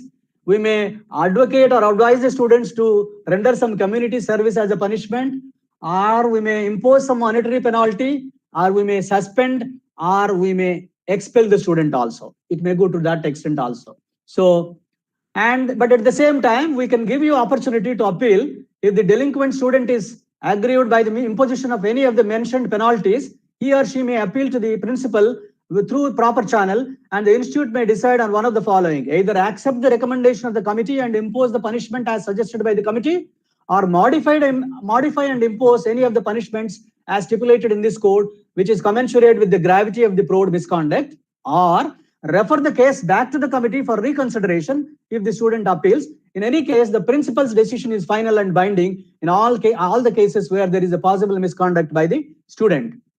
And there are various committees, but basically this is one big invention by our own. It's a very special practice practiced here. Dr. Malkonda Reddy Garu has introduced this.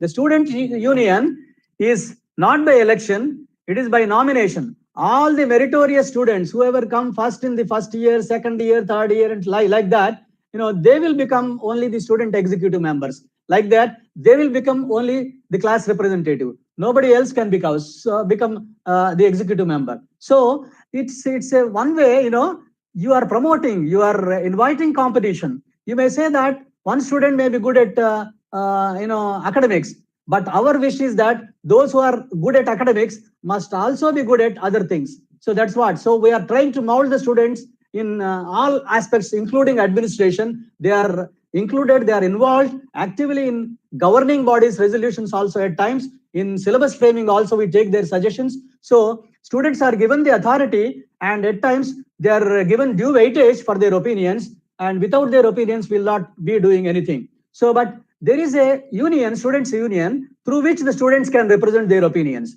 And if there is any deviation, there is a disciplinary committee. Dr. Kotireddy Garu is the chairman of this disciplinary committee, and there are members again. And that disciplinary committee will be monitoring in their own ways. Don't think that nobody is looking at you. Even at the corner of the institute, what is happening can be visualized. There are closed circuit TVs, CCTVs, cameras are kept all along the campus at very secret places. Therefore, no student can play. Of course, see, this is the indiscipline can occur either because of our students or some other students entering into our campus. Therefore, that precaution we have taken. We trust our students, but it is customary to tell our students, to introduce our students about these things. And there is a very well established anti-ragging committee, and there is a grievance redressal cell also. If you have any grievances, the parents or students, there is an online portal for grievance redressal cell. You can visit the website. There is an online portal. You can always post your grievances, or the grievance redressal committee is displayed in the website. you can approach any of the members. The principal is the chairman for this grievance redressal cell. There is an SC/ST cell. There is an internal complaints committee which looks into aspects like, women and activities, women atrocities against women, or sexual harassment, gender discrimination, etc. All these will be looked after. Dr. Rama Devi, head of computer science and engineering, is the head for this committee, and Dr. Sandhya Reddy is an also active member of this. Besides this, principal may constitute special committees depending on the need of the situation. And we have a very active alumni association. That means our alumni, who are distributed world over, they have been helping our students. They are in the high-level executive positions in various companies. And this alumni association, every year, December 25th, we have an alumni meet, reunion we call it. And our current students will be organizing a reunion meet for the former students, past students. And this is called Chaitanya Smriti, the Alumni Association. So you can actively participate in that also. Then student progression is another important activity that comes under us. This progression is influenced by these aspects which I am going to list out now. Attendance, as was explained in detail by our Director Academics, Krishnaveni Madam, that although she mentioned that it is 75%, why 75%? Maintain 100% attendance, that's what I say. And attention is another important thing. And you must be attentive. You may be physically present in the class, but your concentration is somewhere else, on the cricket match, cricket World Cup final, or anything like that. No, you can't afford to be like that. While you are in the class, you be attentive. Then interaction with teachers is also very important. You don't feel shy. The teacher-taught relationship is very good here, excellent here. And that is one thing, a special feature of CBIT. That's why CBIT is liked most. Regularity and punctuality in attending classes, not only classes, assignments and tests. Complete your tasks. While you are in the class itself, you can do many things. Clearing the subjects with good scores is very important. Interests, hobbies, involvement in various activities also will be monitoring. And health and family issues also are given due weightage. And to monitor that and to attend to that, we have a counselor, we have a primary health center also. If there are any personal issues also, you can directly approach us. And all these aspects will influence the student's progression. Therefore, be noting down these. Parents also, you be noting down these. If there are any issues, please bring them to us. Now, what is our role? With this, I will try to end this. I think our role is regularly monitoring the attendance and scores of students, and cautioning the students first and then parents in case of any necessity. And there is a mentoring system in place. Dr. Lingareddy Garu will be explaining to you about mentors later on. And the mentors only will be in touch with you during this student induction program, all through the 5-day program. And there are students can feel intimate with their mentors, because they may not be able to explain everything to the class teachers or heads of the departments. Therefore, mentors are those persons who go closer to the students. And there are class teachers. Counseling sessions will be conducted. Primary health center is there on the campus. Talent hunts will be conducting to explore various interests and potentials of students. Interactions with CRs and students' unions will be organized very frequently, regularly, periodically. Collecting feedback from students. This is apart from what the AEC or academic director will be taking. This is the feedback that we'll be collecting to know their constructive feedback. We'll be discussing with the students. Always students are welcome to give their opinion, free opinion. They can feel free with the Directorate of Student Affairs. And it not only reaches us, but we will make it reach the concerned people. Maintaining dignity, decency, and decorum of each individual student and the institute as a whole. Protecting the genuine interest of students, and not every interest, please. Protecting the genuine interest of students and contributing for their all-round development. And for anything above this or added to this, in addition to this, you can contact me directly. My doors are open anytime. You can ask any of your seniors also. Professor Sharma means he's always student friendly, as Dr. Sandhya Reddy pointed out. You can feel it. You can walk into my room. My phone number I have given. Emails also I have given. And my deputy is Dr. J.K. Jagannath Rao. He's also student friendly, Joint Director, Student Affairs and Progression. His phone number is given. And G. Siddharth Kumar is our assistant, computer operator. You can reach him also. Okay. Thank you all, and God bless you all. Thank you, Dr. Sandhya.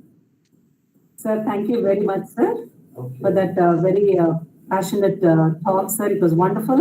And I'm sure all the students now have been informed about the code of conduct and their behavior, because you have to remember that in or outside the college, you are always a reflection of CBIT and you always must behave accordingly.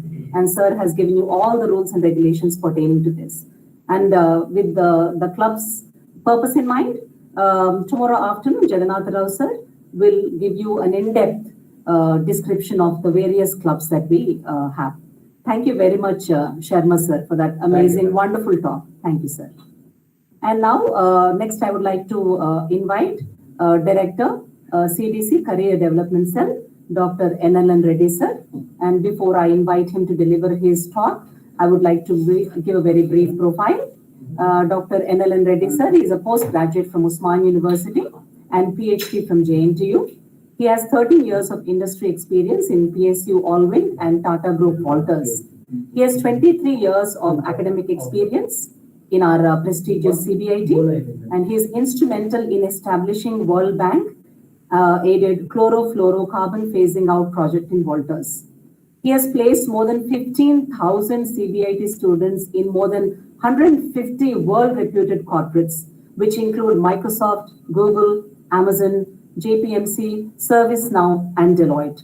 Sir has played a key role in establishing Hexagon Capability Center, Cognizant Innovation Lab, Robotic Automation Lab, MSME Incubation Center, Kernel Sphere, IoT, COE, Digintrude, Cybersecurity SOC Center. Sir is coordinating also ARIA, IIC, T-Hub, CII, and FABA activities.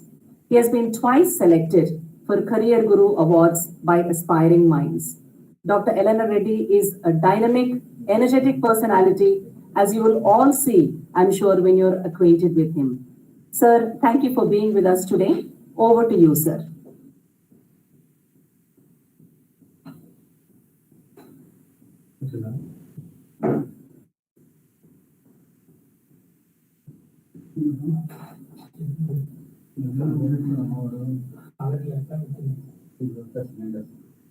Over to you, sir. NLN Reddy, sir.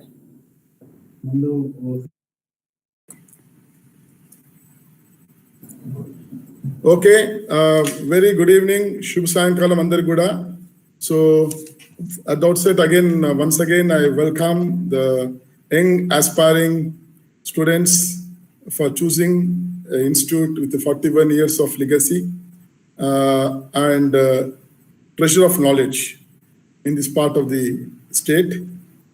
And I, being heading the portfolio as a Career Development Center Director of CBIT, with industry experience and academic experience, I thank the management and the principal and my well-wishers for bestowing me this responsibility, which I'm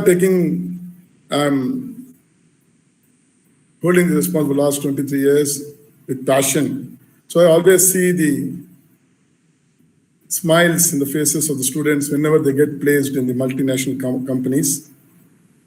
So before I give my presentation, I thought of taking the parents and students what exactly the trends, what are the industry trends and how the industry is moving, so that it is not a surprise for them after 3 years of journey where they want to move. So I want to give a brief background how industry is evolving in the context of 4.0 industry revolution. We all know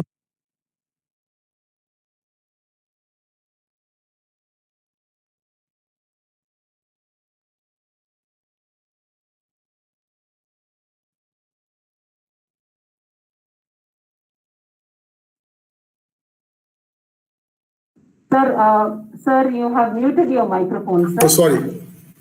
Is it okay? Is it okay now? Yeah. So, sorry, I think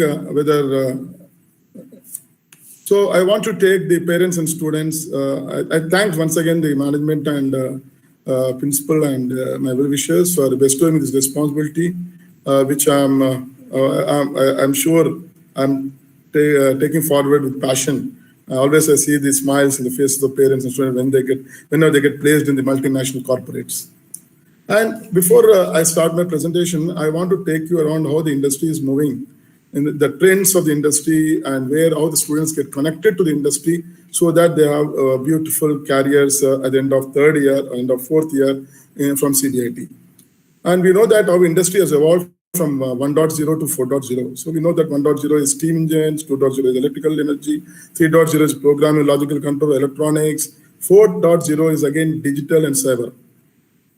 So what does it mean, digital and cyber? So that means the future opportunities are going to be there in the digital technologies that which you are offering in CBIT, like AI, ML, that is artificial machine learning, IoT, blockchain, data science, or big data, cyber security, cloud computing, robotic process automation. So these are the new digital technologies which are going to create more opportunities for students of engineering across the disciplines, across the branches. So what does it mean? That students who are studying in different branches, if they align to the 4.0 industry revolution, they will have a better careers.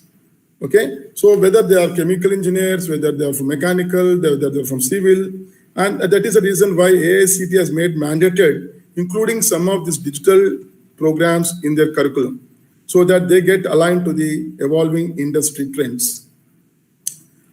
And we know that why I'm talking about digital technologies, this is one of the biggest contributor of employment in this country.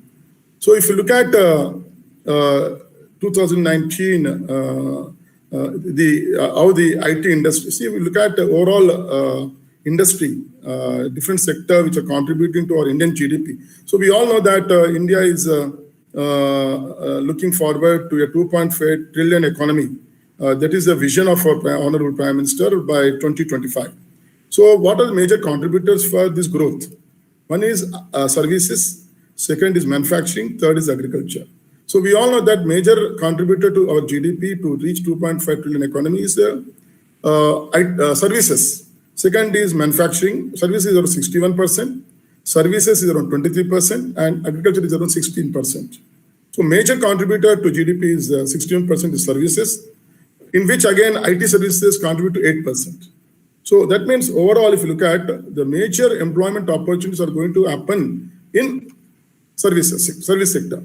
So in the service sector, around 10% is contributed to IT sector. So that is about 4.0 revolution.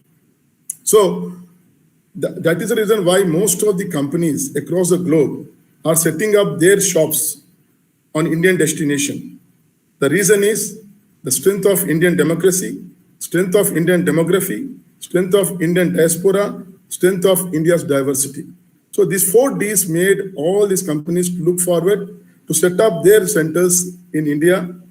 And that has made India to grow from 91-92 to 2019. The company with the IT industry with 0.4% GDP contribution to 10% GDP contribution in 2019.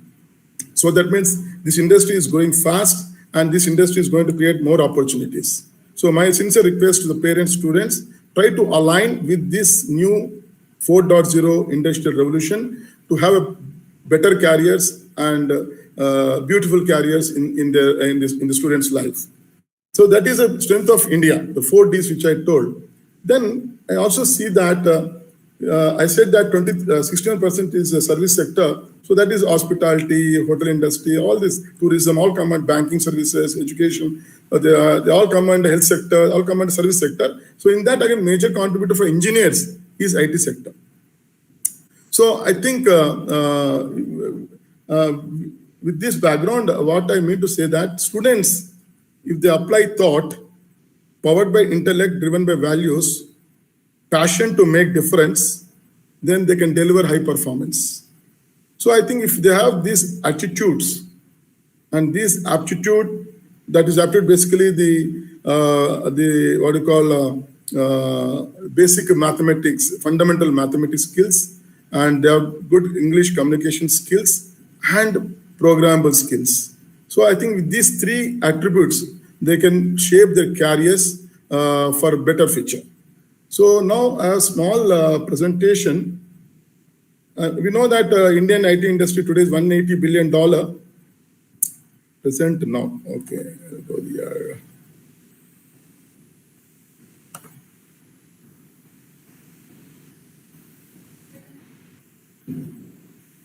Just wait a minute.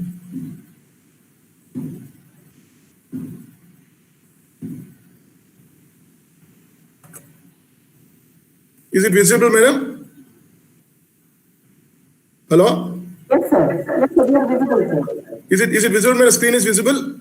Your screen is not visible, sir. No. Visible? Okay. Are you sharing your screen, sir? Yeah, I'm showing the screen. It's not visible, sir. No. Somebody said visible? Only your video is on, sir. Your video is on, but It's not visible. your screen is not visible, sir. Your video is visible. Ma, I'm going to show.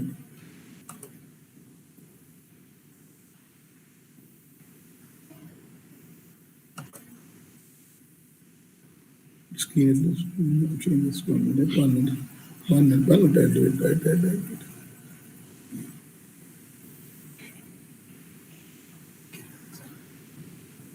Okay, 1 minute.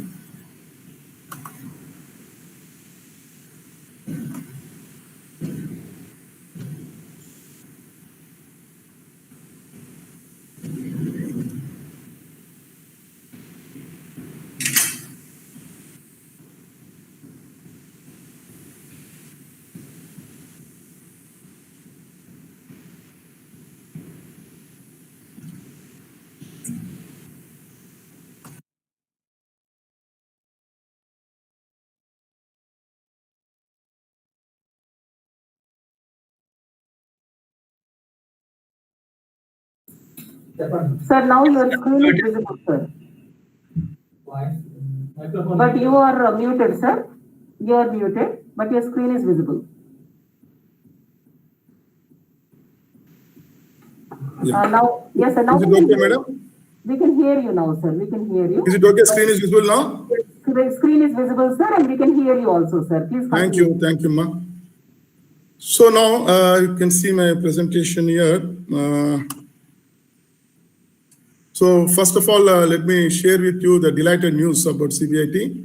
We are happy and delighted to share that in spite of global pandemic crisis, which we are all undergoing now, in spite of that, CBIT has started its placement season for 2021 batch with a promising note. Already more than 500 students are placed in various corporates like Google, Goldman Sachs, ServiceNow, Deloitte, JP Morgan Chase, Acolyte, FactSet. So these are few world ranking companies which already participated in campus sharing this year, and about 500 students are already placed. So this is a basic structure where the career development activities will take place: trainings, placements, internships, industry activities, higher education comes GATE, GRE, TOEFL, GMAT, and IELTS, civil service, UPSC, IAS. So we want to see that students get connected to any of these activities as part of their career development. So this basic structure of the Career Development Center in CBIT. The objective is basically to see that all our students get career maybe in the corporate world, campus to corporate, or campus to campus, that could be in the top IITs and NITs, or maybe abroad in the top-notch Ivy League universities for higher education. So we try to see that 100% of students, either they are placed or they go for education, or they start their own startup company. So that is what we are now working on in CBIT. That was the reason why we set up the MSME Incubation Center in a state-of-art 25,000 square feet building that we call R&E, Research and Entrepreneurship Hub of CBIT. So we have set up that center, and we are looking forward. Don't look that you are from first year. If you have an idea, you can just incubate that and try to develop that idea, incubate that, and try to market the idea so that that becomes a startup company for funding from MSME and other government agencies. So I said that everybody has to adopt to digital technologies. And one thing I've seen that when the students come to CBIT from intermediate, after hard work for 2 years in intermediate, they get relaxed. But always say that industry will look at your knowledge in the 4 years. That is, engineering is the backdrop for the career. Intermediate and SSC will never come as a backdrop. So you should have a teamwork, hard work, smart work, network.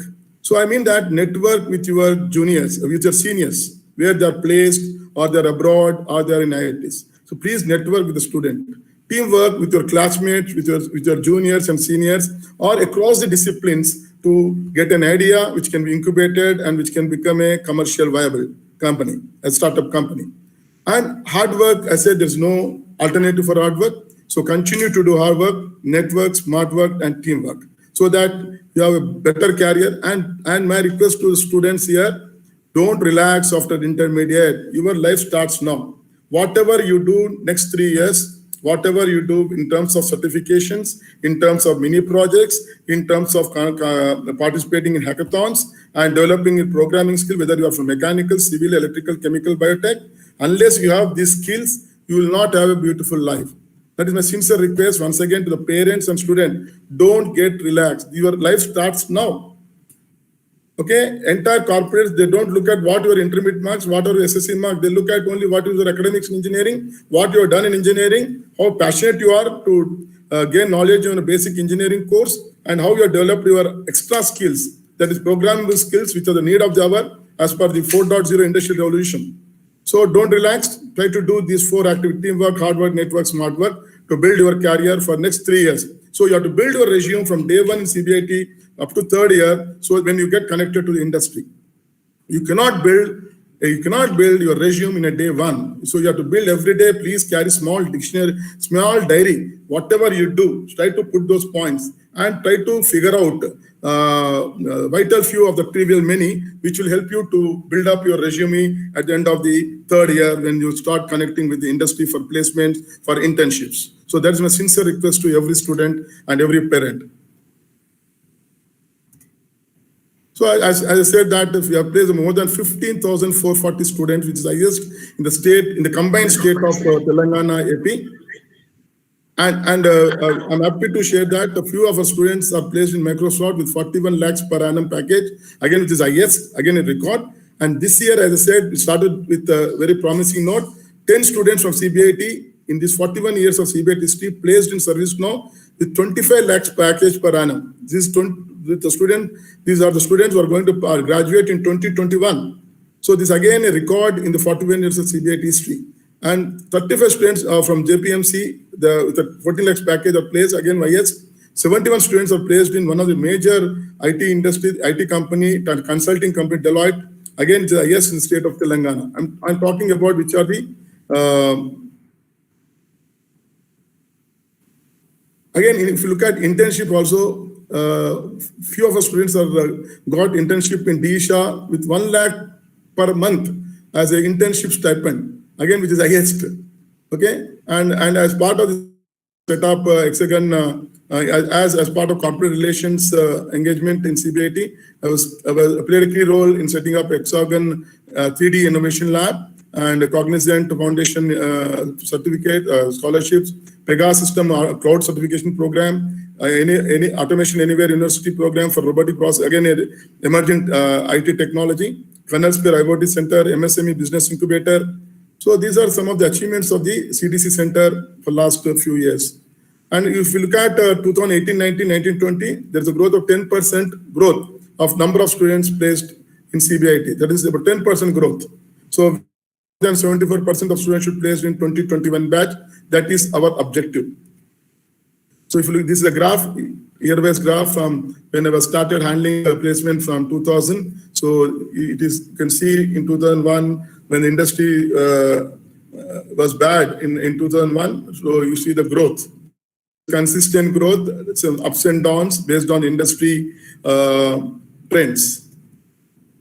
So this is 2021 students placed, as I said, ServiceNow, 25 at Goldman Sachs, JP Morgan, Oracle, Deloitte, Micron, Accolade, Factory, Google, Acquisition, L&T, Infotech with 6.5 lakhs and 5 lakhs. Loyalty, Juggernaut, Hindustan Unilever, again a core company for manufacturing company with 7 lakhs package, Accenture, Meralytics. These are the internships, again 50,000 rupees. AP Morgan took 17 students. Amazon's ACMS took 11 students with 50,000. These are internships offered by these world-class multinational companies. And in this slide, what I would like to emphasize is that all these companies which come for hiring, they also conduct hackathons. Okay, like Cognizant, they conduct Master Code Hackathon Challenge. This is an annual event through which again they give offers. So the TCS offer Ninja hiring and CodeVita hiring, Acolyte hiring, 8.0, Infosys Act Within Fee, and we have Act Within Fee again based on the performance of student, based on the programming and coding skills. They place student at 3.6 lakhs, 5 lakhs and 8 lakhs. Students with excellent programming skills, they get offer of 8 lakhs. So they're not differentiating between chemical, mechanical, IT, CSE. So students are good in programming skills, they're offering 8 lakhs. And some of the EC student and AAA student could get it. Even a biotech student could get placed with a 5 lakhs package and 8 lakhs package. So there's no differentiation between the branch. So it is only up to the student to develop these skills so that they will, because I said that 4.0, Industry Revolution 4.0 is going to create more opportunities for young engineering students. So I think if you can parallel with engineering branch, if you develop these programming skills, you have better opportunities and the canvas of opportunities are more. So these are the Microsoft, they conduct internship, PPO, Technotso, Hexagon, 24 hours Hexagon, Darwin Box, EPAM, Coding Challenge, Java Platform, IBM Hack Challenge, Invesco, Hack to Hire. So these are the programs conducted by different organizations based on their skills in hackathon, based on the performance in hackathon, they get hired at higher packages. So I request my young students to see that whenever get the opportunity, try to participate in these hackathons so that you can build on the coding skills and see that you have better life in future. So to develop your coding skills, I thought to refer some of these websites which are going to definitely help you to develop your coding skills, whether you are from mechanical, electrical, civil, chemical, or biotech. So these are the CodeChef, HackerEarth, HackerRank. Let me tell you that some of the companies this year, they conducted no aptitude test. Directly, they conducted the first test was HackerRank or HackerEarth. Based on that, they selected the students for interview. Nothing else, no other test. They simply they put up on the HackerRank test platform, HackerRank platform, they have tested the students' programming skills, they have conducted interviews, and they have given the job offers. So students, if you start practicing on these platforms, I think you have better opportunities. Sorry, apart from hackathons, I said certification courses. So Infosys.com is you can see it is open to everyone, even the first year student. So you can go there, learn some of the courses offered by Infosys on their website, try to learn them, try to apply for certification, you will get a certificate. So see that at least you have 2-3 certificates by end of third year, which will help you to build up your resume. When you go to the company for recruitment, you have to show the passion, how passionate you are to join that particular organization. Okay, so these are the certificate courses. For example, your Java, you have a in-depth knowledge of Java, but you're certified by your Sun certified Java professional, then you have that authenticity. For example, your BTech, Usman University, the degree is offered by Usmania. That is a certificate which is recognized across the globe. Similarly, you have Java, but you are not certified with Sun certification. Then you have to prove yourself. But if you have done Java Sun certification, then nobody can test you. Okay, so try to see that your certifications, participating in hackathons, so which will help you out better placement. So this is about the maximum salaries and minimum salaries and average salary. So there is a growth of average salary year on year, and also minimum salary there is a growth, and similarly the maximum salary. So it all depends on the student's performance, and if you all do this, which I already told about hackathons and reference website which I given to practice, to become member in that and try to practice it for the next 3 years, so that you'll be placed with more than 41 lakhs per annum package. So these are some of the, I said, top-notch software companies which visit CBIT. Microsoft, JP Morgan, Oracle, ServiceNow, Acolyte, Darwin Box, okay, Infosys, of course, Infosys, Cognizant, Accenture. There are service companies which are major recruiters of CBIT. Microsoft and Oracle, they're all product companies. Their recruitments are very niche and small number, but they pay more CTC, unlike your service companies. So Google, Franklin Templeton, Samsung, HCL Technologies, DBS Asia, CA Technologies, and we have core companies, Meda, Hexagon, Orient, Aurobindo, Ramkey, ITC, Dr. Reddy's. So these are the core companies which we CBIT every year to recruit our students from core branch engineering branches. But once again, I want to stress on the emphasis here, the recruitment in the manufacturing sector. I said it is the contribution of manufacturing sector to Indian GDP is 23%, which is stagnant over a period of 2 decades. The growth of manufacturing industry in India, that was the reason why Honorable Prime Minister came out with Make in India policies, Startup India, Stand Up India policies, smart city policies, smart India policies, so that it creates more opportunities in the manufacturing sector. Hopefully that this sector also will be growing at expected growth, so that it creates more opportunity for a core branch engineering student. Godrej, Fiat, Chrysler, Bharat Electronics, ZF Technologies, Sirpur Paper Mills, My Home Group, Water Health, Divis, Bosch. So these are the companies, and part of the corporate relations, we have MOUs. So Research Innovation Council of Hyderabad, T-Hub, DSCI, InnoPark Ventures, Task, MSME, Kernel Sphere, Automation Anywhere, Gradevine and Global Tree. These are the organizations which mentor and which guide the student to whoever got a GRE scores, how to apply in the foreign universities. So they on a particular day, and students can get connected to them and take their advice how to apply for admission abroad, maybe Europe or USA or maybe Australia. So we have a few organizations which are tied up, which are involved with CBIT. So they come on a weekday for a few hours, so where students can go at the free hour and connected with them, get advice from them. So we do this activity as a career development activity. Then with industry, and lot of activities we do with industry, whether guest lectures, scholarships, whether in the project funding. So students have to come forward. So Industry Institute Interaction. So for example, Accenture. So Accenture does all these programs as part of their Industry Institute Interaction program. Okay.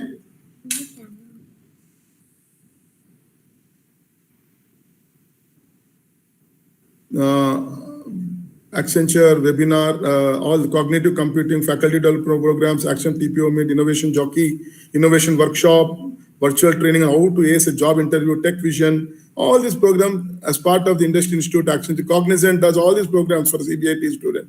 Only thing is how passionate, how important is industry interaction. The faculty and student should appreciate this and try to see that we take advantage of these programs so that our students really become industry friendly, industry ready by the time they complete the 3 years of engineering in CBIT.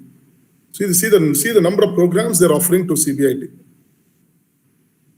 Infosys, Info 3.0 Roadshow, Deep Drive, Act with Infi, Coding Company, Higher Technology, Act with Infi, HackerRank.com, Campus Connect Program, Deep Drive, Spark Student, Aspirations, Inspire, Samvad.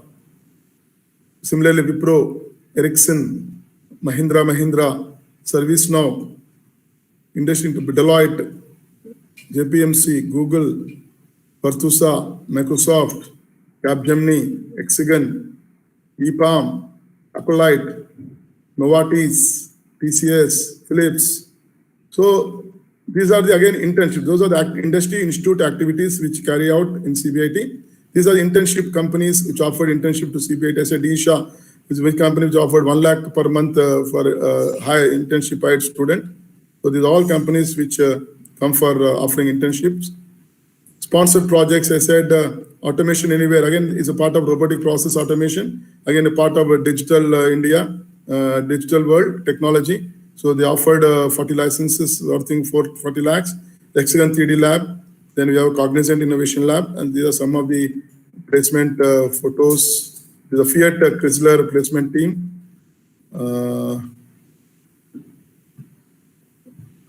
So these are the students who are placed in Microsoft in 2019. Vaishnavi Chandramohan, these are students with 41 lakhs per annum. 2019, 20 pass out. They passed out in 2020. So thank you very much for giving me this opportunity to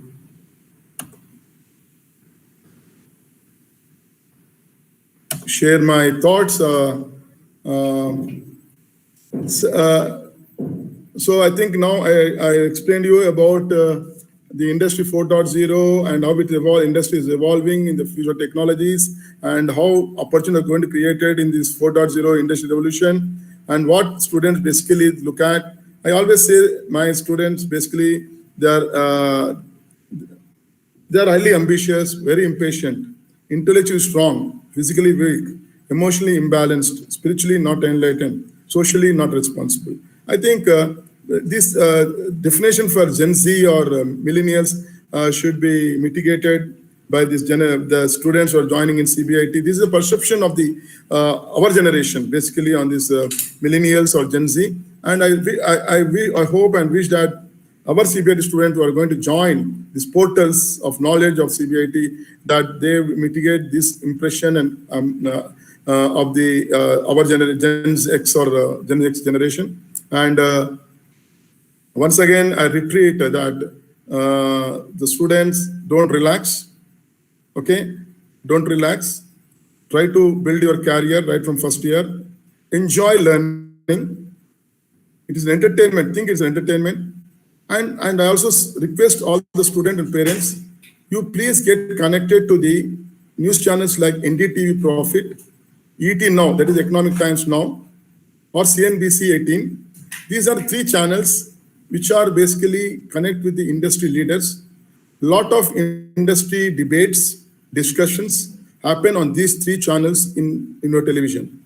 See that in the evening whenever you find, try to connect to these 3 channels so that you can listen to the industry leaders on different debates, on the evolving technologies, how evolving industry trends, so that when you come to 3rd year, when you connect with the industry leaders for placements and internship, you are enriched, you are enlightened to talk confidently to the panelist.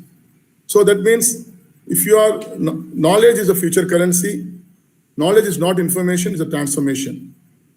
So if your concepts are strong, then definitely you have better confidence, which lead to better communication, which will have better competitive edge to each one of you. So with these few thoughts, once again, thank the management,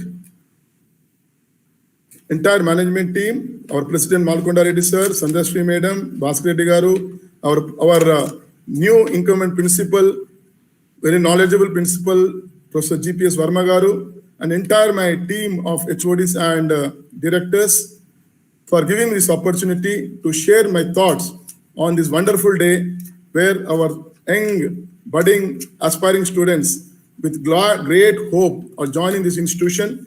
And I'm sure I give confidence to all the parent students that for the confidence you have reposed in this great institution, definitely we are here to deliver to their requirements, to their aspirations. Thanks once more. Namaste. Good evening. Thank you so much, sir. Thank you very much, sir, for that very comprehensive account and as to how our students, in fact, can aspire for internships and placements, because we are all aware that one of the most important reasons why, in fact, students choose this institution is because of the placements. So thank you very much, sir, for all the information which you have given to the students as well as the parents. Next, it is my pleasure to invite Director R&D to give his address. And before I do so, it's my pleasure to give a brief profile of his. Professor A.D. Sharma received the PhD degree in Electronic and Electrical Engineering from London University, UK in 1986. He was associated with Defense Electronics Application Laboratory, Dehradun, India Electrical Engineering Department, IIT Delhi, Defense Electronics and Research Laboratory, Hyderabad, India. Telecommunications Division, Electrical Engineering Department, Eindhoven University of Technology, Eindhoven, the Netherlands. And Wave Propagation Laboratories, National Oceanic and Atmospheric Administration, Boulder, CO. He was the Director of Research and Training Unit for Navigational Electronics, Usman University, Hyderabad. Presently, he is the Director, Research and Development of R&D Hub at CBIT. He has successfully completed 22 sponsored consultancy projects and guided 20 PhD students. He has more than 250 publications to his credit. And Sir has also organized 24 training programs and short courses, including 5 SERC schools on GPS sponsored by DSC New Delhi. He is a chairman, member of several prestigious committees, including DRDO, ISRO, MIT, etc., and has given more than 80 invited talks, lectures at prestigious organizations. He is awarded IETE Flight Lieutenant Tanmaya Singh Dandas Memorial Award in 2013 in recognition of outstanding contributions in atmospheric time delays for improving the positional accuracy of GPS and providing training in the area of navigational electronics. His interests include GPS augmentation systems, atmospheric effects, mobile and green communications, high-frequency antenna analysis, and microwave and millimeter wave systems. He was the editorial board member of Indian Journal of Radio and Space Physics and guest editor for a special issue. He is a fellow of IETE, IE, IGU, and a member of AGU USA and a senior member of IEEE. We are extremely fortunate to have such an accomplished personality as our director, R&D. Sir, over to you, sir. Thank you very much, madam. Good evening to all of you. Now I will share my presentation.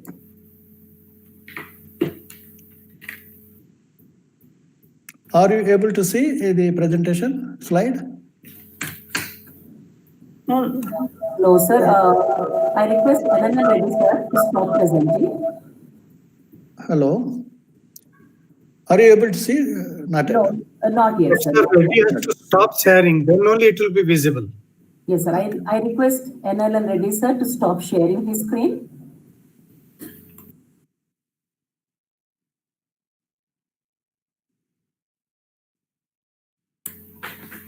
I request to host of the meeting, please stop the sharing. No. He is Dr. doing- Anil Reddy has to stop. Yes, sir. Now he has stopped, sir. Sir, you may Okay. share your screen, sir. Okay, sir, no.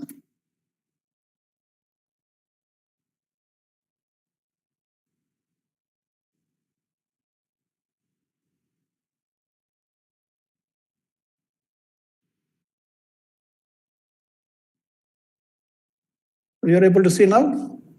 Not yet, sir. Not, okay.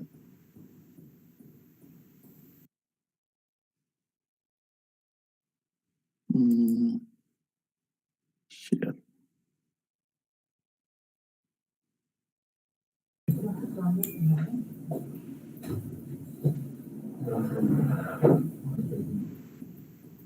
Now it is visible, sir. It is visible, sir. Okay, thank you. Yes, sir. Again, good evening to all of you.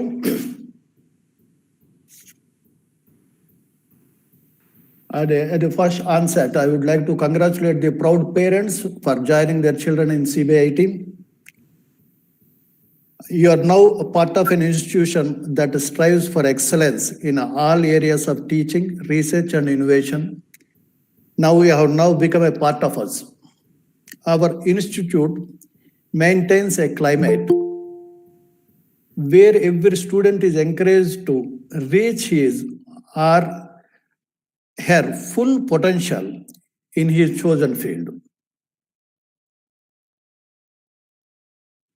As Oscar Wilde said, success is a science. If you have the conditions, you get the result. That type of pleasant and technical and those conditions are existing with CBIT, with our institution. Now I will give a brief introduction to the prospective undergraduate students who just joined.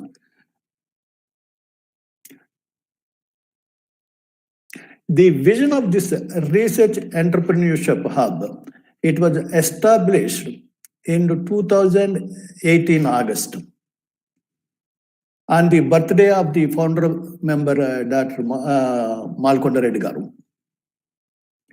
The vision of this R&D hub is to streamline the research activities and contribute to products,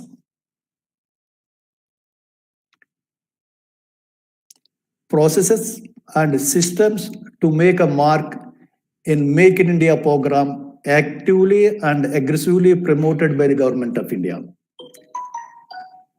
The most important is to streamline the research activities and contribute to product, process, and systems. That is the one. How you will achieve this vision is by following this mission. The mission of R&D Hub is to promote, nurture, and facilitate an excellent platform to the students, research scholars, and the faculty of the institute for innovative and collaborative research to transform the institute into a center of excellence in education and research. The R&D Hub, the main head of this one is the principal, Professor G.P. Sardhavarma Garu. And under his guidance, there are 3 directors are there. One myself, and another my colleague, Professor Umakant Chaudhary, and another colleague, Dr. P. Ravindra. All these are guiding in different areas of the R&D, incubation, and innovation, and patents also. They are looking after all these aspects. The research infrastructure of what we have to enhance the research activities and cultivate a pleasant research atmosphere, a multi-crore state-of-the-art building with all modern technical facilities on par with international standards is established. That is a wonderful building. If you want to do research, innovation, it's a wonderful place to study and stay here. It accommodates all the 14 departments of CBIT. Sorry.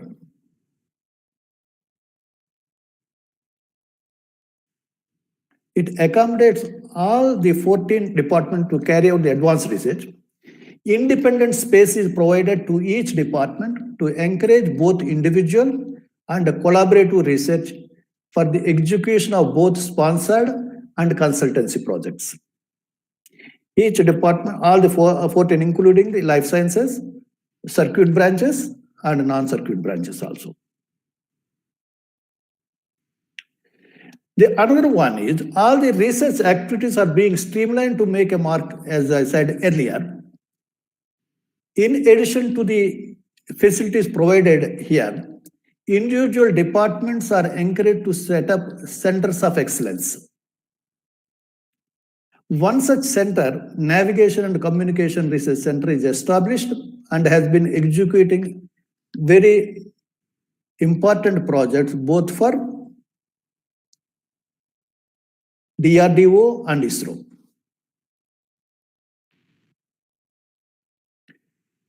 The Research and Entrepreneurship Hub, along with the departments, carried out several sponsored research projects and has been carrying out.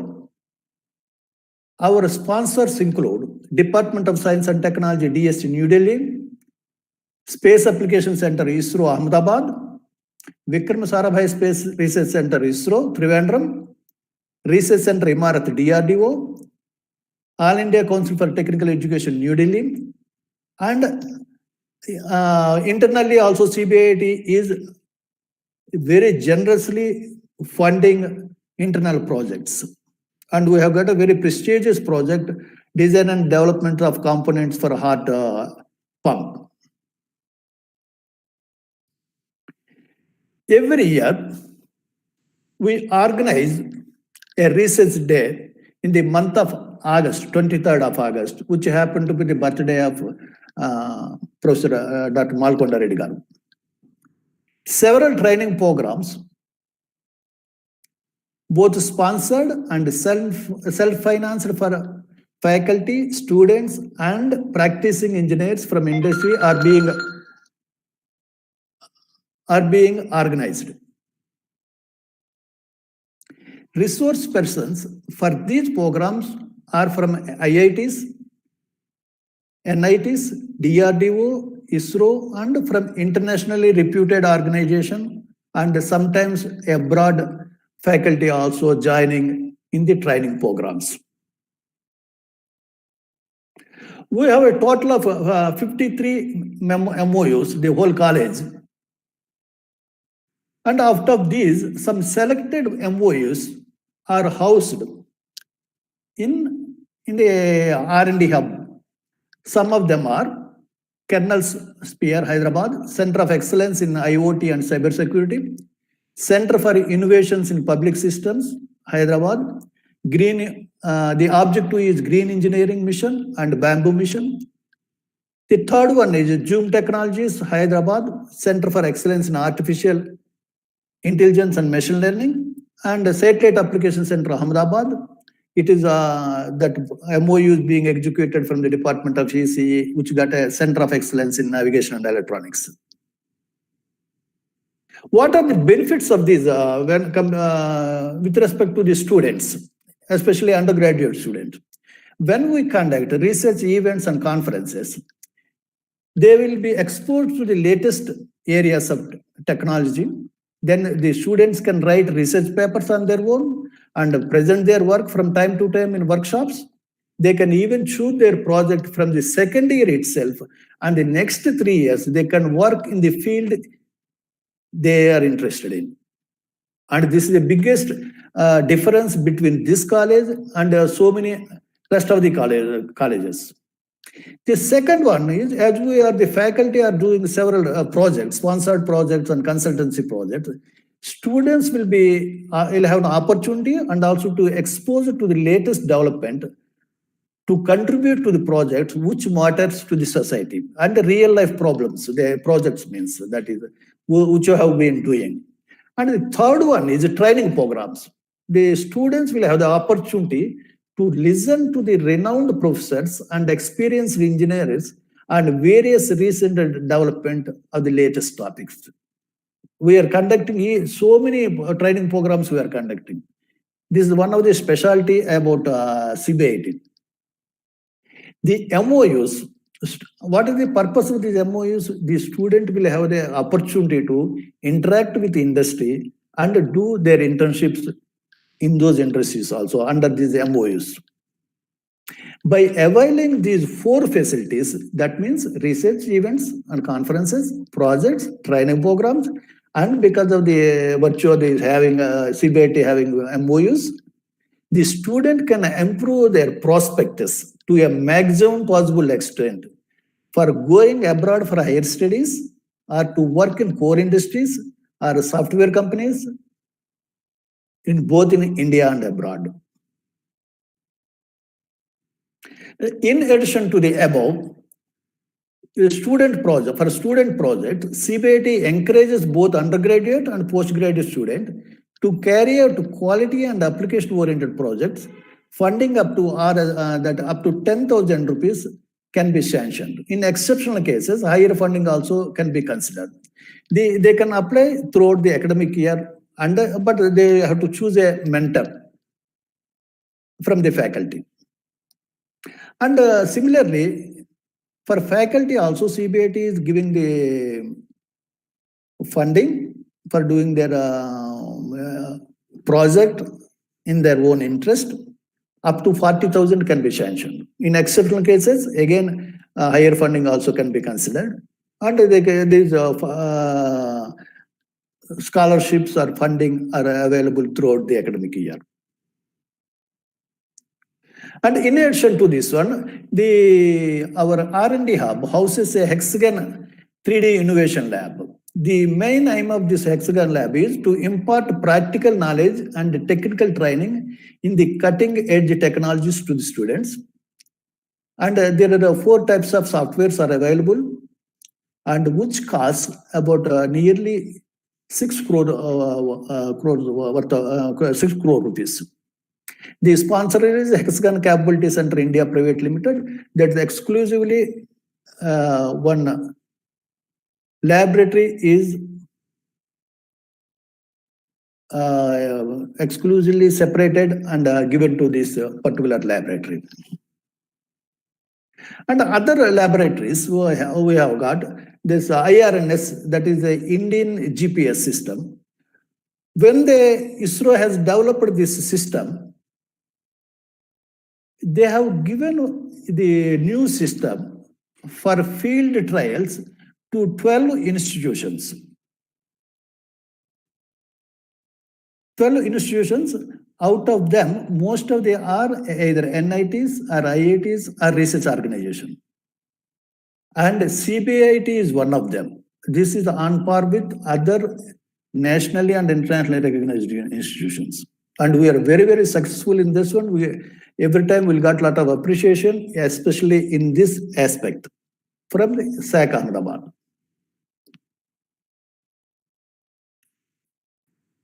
And we have a high-rel 3D printing mission from virtual to reality. This is very good opportunity for the students to do, especially for mechanical students, but it is an interdisciplinary area. All discipline students also can avail this opportunity and these facilities. My suggestion to all of the new joined students is have a good rapport with faculty. Select one of the teachers, whoever you find suitable to guide you through your engineering, or even after that as your mentor. This will really help in future. Choose one field apart from engineering, either arts or sports or whatever you want, and excel in that field also. Make good friends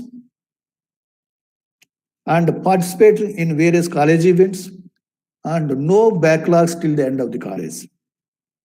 I conclude my address with a wish that all of us succeed in making the best of your stay at CBIT. All the best. God bless you all. Thank you, madam. Thank you, everybody. Thank you very much, sir.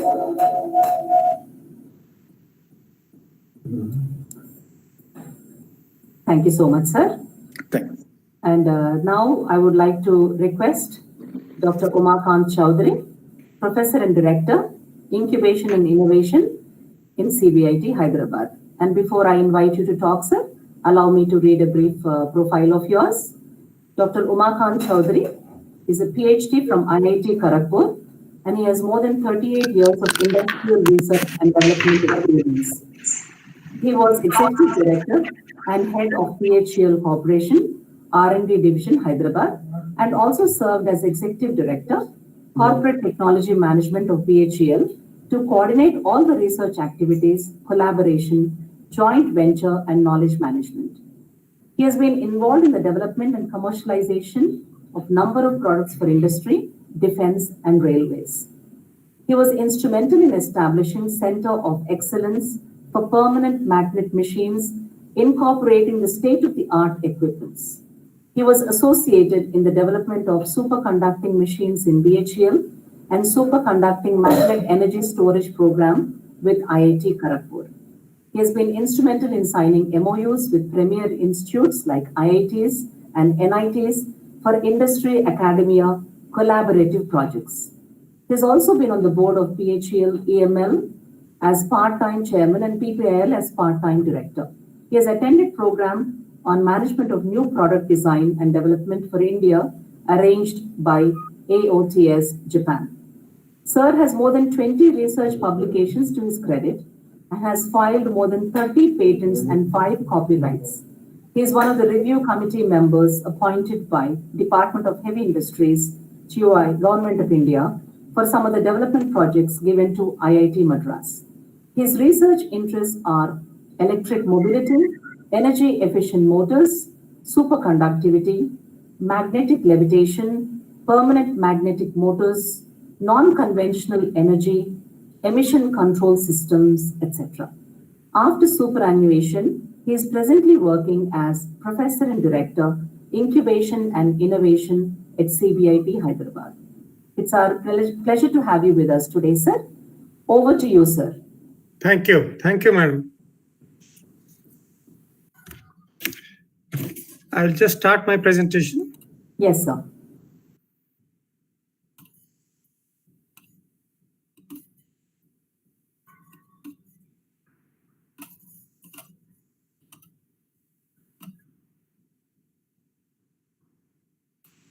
Yes, sir. It is visible. Yes, sir. Your screen is visible, sir. Yeah. Thank you very much. Good evening, everybody. Once again, I congratulate all the students who have joined CBIT and hearty welcome to all the parents and students. So today morning we had the introductory session, and today afternoon we have heard all the directors speaking on various subjects. Just now also you heard Director R&D telling about the research and development activities.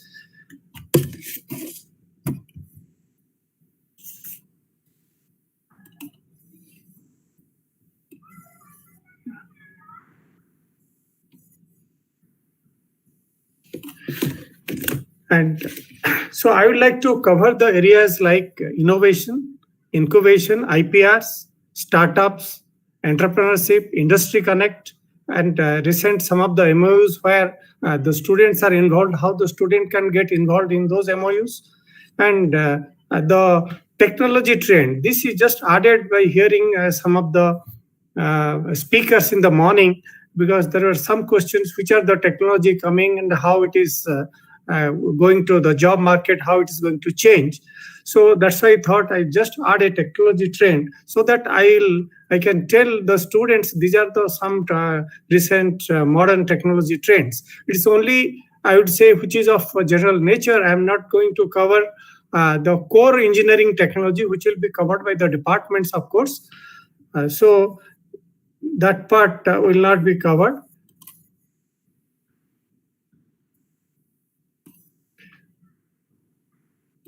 Yeah. So it will be for about 15 minutes. In case you have any question, you can ask at the end of the session, or you can send an email subsequently, and we can answer those questions. So just about innovation and incubation, today morning many speakers talked about innovation and startups and MSMEs and research, how to connect with industry. So all these things we have heard. So one thing, let's say now the government of India, what is that the focus is on how to make India as a global innovation hub. So it is possible only when we youth of our country, these young students, I would say the young scientists, especially in higher educational institutes, need to play, they have to play a crucial role to create a sustainable innovation ecosystem. Because they're the people, we have so many institutions, so many students are joining engineering, medical, many other areas they are joining. So they're the people who are available for research and thinking about innovation and thinking about creativity and solving the problem faced by the society. So it is definitely the students who are joining or who are already in the college, in the engineering colleges, they have to play a great role in this regard. But for this, you need a ecosystem, and you have to create an ecosystem to convert research into innovation. Research into innovation, it is like some idea I have. Okay, how to make it, and the concept I have, how to convert that concept to a product, or how to convert that to a process, or how to convert that process to a something which is marketable or which is useful for the society to solve the problem being faced by the society. So the ecosystem which has been created already in CBIT will encourage, will inspire, nurture young students by exposing them to new ideas, new processes, resulting in innovative activities during their study at the institute and in formative years. So during this next 3 to 4 years, you people will be connected, all the students are going to be connected to various technologies through their departments, through R&D hub, or when you are arranging certain lectures by different technocrats or some officials from industry or some professors from NITs or IITs or any other renowned colleges. So we call them and they will talk on these subjects. So you will get connected. So now what is happening is +2, you are all focusing on all your maths, physics, chemistry, just how to clear your examinations, your written examinations, so that you can enter a college like CBIT, which is one of the best college in the state Telangana and Andhra Pradesh. And if you see the National Education Plan 2020, so it aims at making India as a global knowledge superpower. It is happening because we have seen that all Indian scientists abroad, all the big like Google, many places, no, they are the head. See, it is our people. It is our people who have been qualified, who have passed out from various IITs, NITs, and all premier institutes like CBIT. They're all there outside heading many of such things or are in key posts. So these are all, I would say, the brain is available. The students who can deliver such things, they're also available. So they can create. So they can convert India to a global knowledge superpower. So when you want to say that, so students, they are the prime stakeholders in the education system. So a vibrant campus life is very important for high quality teaching and learning processes. Already we have seen Director Academics, he has explained about all the courses, curriculum, and how this curriculum is being revised to make a industry connect, that we have seen, so that many of the things which are all happening in the industry, they're all getting included in the curriculum so that you learn that. So when you go to industry, you don't face a problem. See, that's why I worked in the industry for 38 years. I have seen when people come from a college directly, so they're not, that industry connect is missing.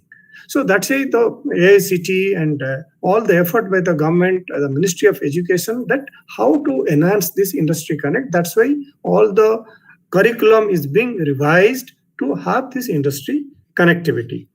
So students are being, as our director, student affairs has told, so they're also getting a lot of opportunities to participate in sports, cultures, and activity clubs, community service projects. So these are very important in life. It is not that it's only you should do learning, the classes you should attend, the technical classes, the subjects you should learn. But this is very important in our life because that gives you one overall development, like a teamwork. When you are in a sports, you are developing a team spirit, a teamwork. Or when you are going to a community service project, how to serve the society, how to help the society, then you are saying, no, there are certain activities, you know what is the problem being faced by the society, so that some of the problems you can take as a project, you can solve. So it is not that you are doing an innovative or a creative activity, but you are also solving the problem of a society. So you will get a number of opportunities to attend special lectures and talks as told by Director R&D, and it is a lot of competitions, various competitions, programs, hackathons. So where you will be participating, which will give you overall development, not only all your good CGPA, but you will have an overall development. But we'll see that what are the things needed for doing a better career development or doing a better career in an industry, or better to be successful in your research if you want to take. So a student has to have both academic and has to be holistic development in both academic and non-academic spheres. For that, yes, teachers and parents, we need to promote that. We have to recognize, we have to identify and foster the unique capability on each student, because every student may not be good in one. See, as there was a discussion, which software. So these are all, we have to guide them. We have to see that where he is strong. So that is the area he has to focus. And it is not that at only one area we have to focus. We have to see that how, suppose this is the area, finally over a period of 2 or 3 years time, there is a technology change. So you need to see all these aspects, then decide that which are the areas I should focus my career. Then creativity and critical thinking. This is very important to take logical decisions making and for innovations, because there is a process. Today there was a question in the chat box, when an entrepreneur, whether he knows to write a software, how he can head a software company. So we'll see that what is the entrepreneur, what kind of a quality he should have, other than your the technical knowledge, whatever we are thinking, what are the other skills he should have. I'll have a slide. I'll just show you that so that you can understand. And emphasis on skill-based education. So there are a lot of survey has been conducted in the age group of 20 to 38 years. Who are born after 82 and born before 97. NASCOM has made a survey and a report. 2 out of 3, they say that the newer skills like creative thinking, higher level problem solving, interpersonal skills, innovation, decision making, they are going to be in great demand in future. So we need to develop these skills during this 3 or 4 years time, so that when you attend an interview, when you join a company, so that your career growth will be stiff career growth. So you will be successful in your career. That is what is required. In fact, I was reading one article, one Mr. Pratyush Sharma, who is a senior director HR for Cognizant. He says, at this point of time, I just quote, at this point of time, required skill among candidates are to innovate, incubate, capability of taking quick decisions, and good communication skill. It is told by many people, and I have also experienced during my working in the industry. So you have to say, in addition to your courseworks, you have to develop interpersonal skills. You have to develop how to innovate, incubate, and taking quick decision, leadership quality, your attitude, your communication skill is very important, your communication skill. So you need to develop in these aspects. So I have told you, these are the things which is required for your life other than your core subjects, other than the subjects what you study. But how do we achieve it? Okay, let's see one by one. What is that CBIT is doing to assist you in this regard, to assist you for a overall development so that you are successful in your life. So we have MSME related activities, something like idea incubation, livelihood business incubator, technology business incubator, IP facilitation center, MSME design. Some already MSME incubation center is already available. We are also helping some of the MSME for their idea incubation. But we are already processing for livelihood business incubator, technology business incubator, similarly for IP facilitation center and MSME design center. These are the two things also we are pursuing, so that you get a chance. So there is a MSME design center, so many MSME. See, MSME design center by government, the idea is, see, now we may find a lot of industries, they just make the equipment. They don't know how it is designed, how to optimize the design, how to make it a better, which will be appreciated by the customer. These are not understood by many MSME industries. So how the institutes are going to help, that they're going to help them to understand the design, help them to optimize the design, help them to reduce the cost, so that the sale cost comes down, the customer gets benefited. So these are the things which are a new product. If they want to introduce, they come to the college. That idea they can incubate in the college, and where all these activities, these students will get involved along with the faculty, so that along with your studies, you are directly working on some live projects or live developments, some products, some new developments. And in that process, you will be filing new patents, you will be filing, suppose a software program, suppose some business process we are developing, or in a software related any work you are doing, you can file a copyright. And we are going to enable that. We'll tell you what are the process in due course of time. So this is what is going to help you in industry connectivity, in innovation, incubation, and entrepreneurship activities. There is another place, which is Telangana Hub, which is like a innovation hub. There, it's under government of Telangana, which is formed, and T-Tribe is a part of it, which helps the students, which helps the colleges for early stage innovation. So they do hand holding, they help the students to that idea to convert to a product. So many things they help the students. So in fact, there is a launchpad program. No, they want to connect to 100 colleges, 5,000 students, and they're spread over 7 states. And there are already 70 student startups they have been helping. So we have taken a membership, 1 year long, that entrepreneurship engagement membership we have taken with them. So which helps us to send our students to T-Tribe for such programs. See, they will conduct many programs. Every week there will be 2 programs. One be maybe Wednesday or Thursday. We have told them beyond 4 o'clock after the class is over. Then Saturday program, like 55 students we have nominated, because there is a limit of 50 to 55 in that membership we can send. So we have sent these students. They have been selected from different branches. And on Saturday, there are some programs which we have requested them that all the students of CBIT, whoever is interested, they can log in and attend. So there will be many programs which are related to innovation, incubation, entrepreneurship, startups, and your financial management, business plan. Many such things will be there which you require.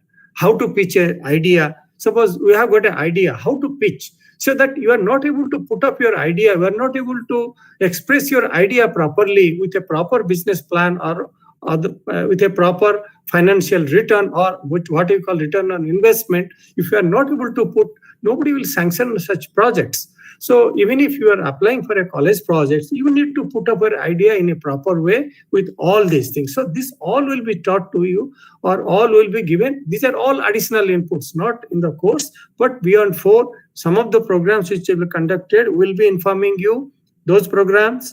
It will be sent to your email IDs, or sometimes, as long as if you don't have an email ID immediately, we may be hosting it in the website, so that you people can see and attend these programs. And it will be taken by many experienced people, or some startup owners, industry experts, or the people who are specialized in those areas. So here also, each department we have identified a mentor who will interact with the students, so that there is a proper, I would say, a proper mentoring and a proper the execution of the. Suppose they have some idea, that idea can be executed.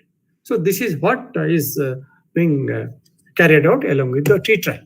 So the morning, there was a question, to become an entrepreneur, what kind of a skill matrix I should have. You just see here something called emotional intelligence. It is not your IQ I'm talking. It is emotional. It is something more than different compared to your IQ. Something on thinking skill, creative thinking skill. Something on analytical, strategic planning. Then your business communications, domain technical knowledge. Okay, your domain knowledge, 25%. So you need a group of people, somebody with a domain knowledge, somebody who has a good emotional intelligence. I'll just tell you in brief what is emotional intelligence and thinking. These are the 2 things you see here. And teamwork. This 70% is a work as a team. So that is, you can understand that. But something called thinking and emotional intelligence, strategic planning, all of you understand. Analytical ability, you understand how to do analytically, how to analyze all your results, how to analyze all your design. So those parts you understand. So the emotional intelligence and thinking, which I thought I'll just tell you in brief, because the time is very short. I would say, so what is a thinking skill? It is nothing but, we say it's a creative thinking, brainstorming, coming out with the new hypothesis, new ideas, and inquiry. It is like you can ask relevant questions, predict and participate. So these are all there. Information processing, reasoning, and evaluating various methods, coming out with a method which will be more feasible for the work. So that is like thinking skills. So this somebody should have. But when you talk of emotional intelligence, it is something like, everybody has an emotional intelligence. It is like self-awareness, self-regulation. So what is self-awareness? Recognize one's emotions and their effects. What is my strength? What is my weakness? We should know that. Okay, self-confidence. So these are all part of self-awareness, which is emotional intelligence. Self-regulations. Okay, adaptability. We should be flexible, handling change, innovativeness, These are all comes under self-regulation, self-motivation. So how to achieve, how to strive to improve, to meet a standard of excellence. So commitment, suppose a date is given, I have to do this job. So that is a commitment, and lot of initiative I have to take. It is a self-motivation. It is not only self-motivation, like social skills, a leadership style, and your networking with the people.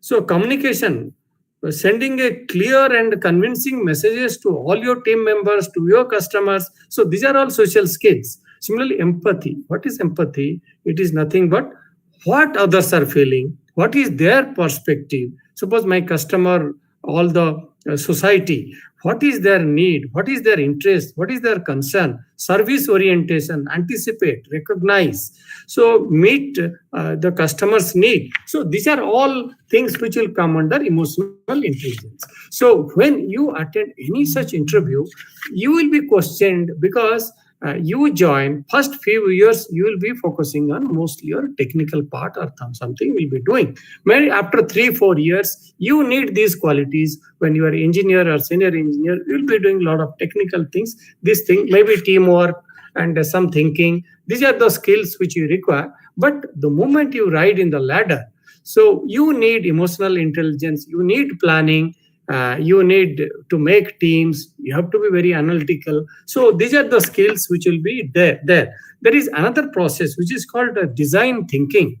It is like a product or a process when you develop. So how to empathize, how to define, how to ideate, how to make a prototype, how to test it. And there are many things, such things will be there.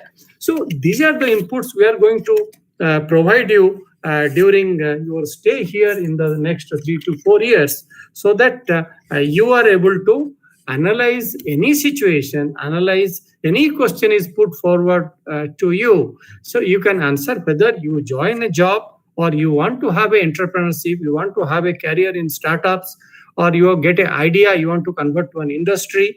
All that help you will get because you are having an incubation center, and certain that ACIC is also coming up. We are going to have that MSME design center. So all your help you will be getting from the mentors, will be getting from RE Hub, and we'll see that. And we have also some MOUs with Rich Hyderabad and all, where we can also get help from outside, so that your ideas or your thoughts can be converted to a product.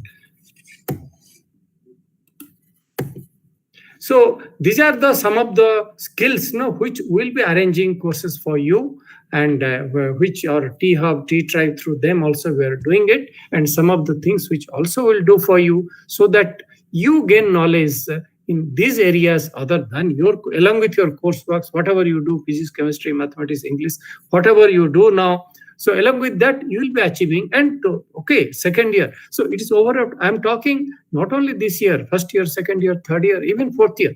So all these things will be understanding, and you will be developing specialization. Maybe at the end of fourth year, so because we are given so much of opportunities, which maybe earlier times many were not getting. So that way you are going to be, because government, the way the Ministry of Education is planning the giving that I told you, Institute Innovation Council. There is an Institute Innovation Council, how it is working. There is a slide, we'll go quickly. And this is a Atal Community Innovation Center, where it's going to be started now in CBIT. So I would say CBIT is one of the colleges which has been selected in 200 applications, and it is the only one in Telangana. So it will be giving opportunity to innovate, ideate, and design impactful solutions. So here government is going to spend 2.5 crores funding, and CBIT also a matching amount has to spend. So here it will be like any development, any idea can be incubated. So these are some of the MOUs what we have with different industries, where a lot of work can be done now. Windstream, so there it is like it is a wind area, defense area. These products they're working.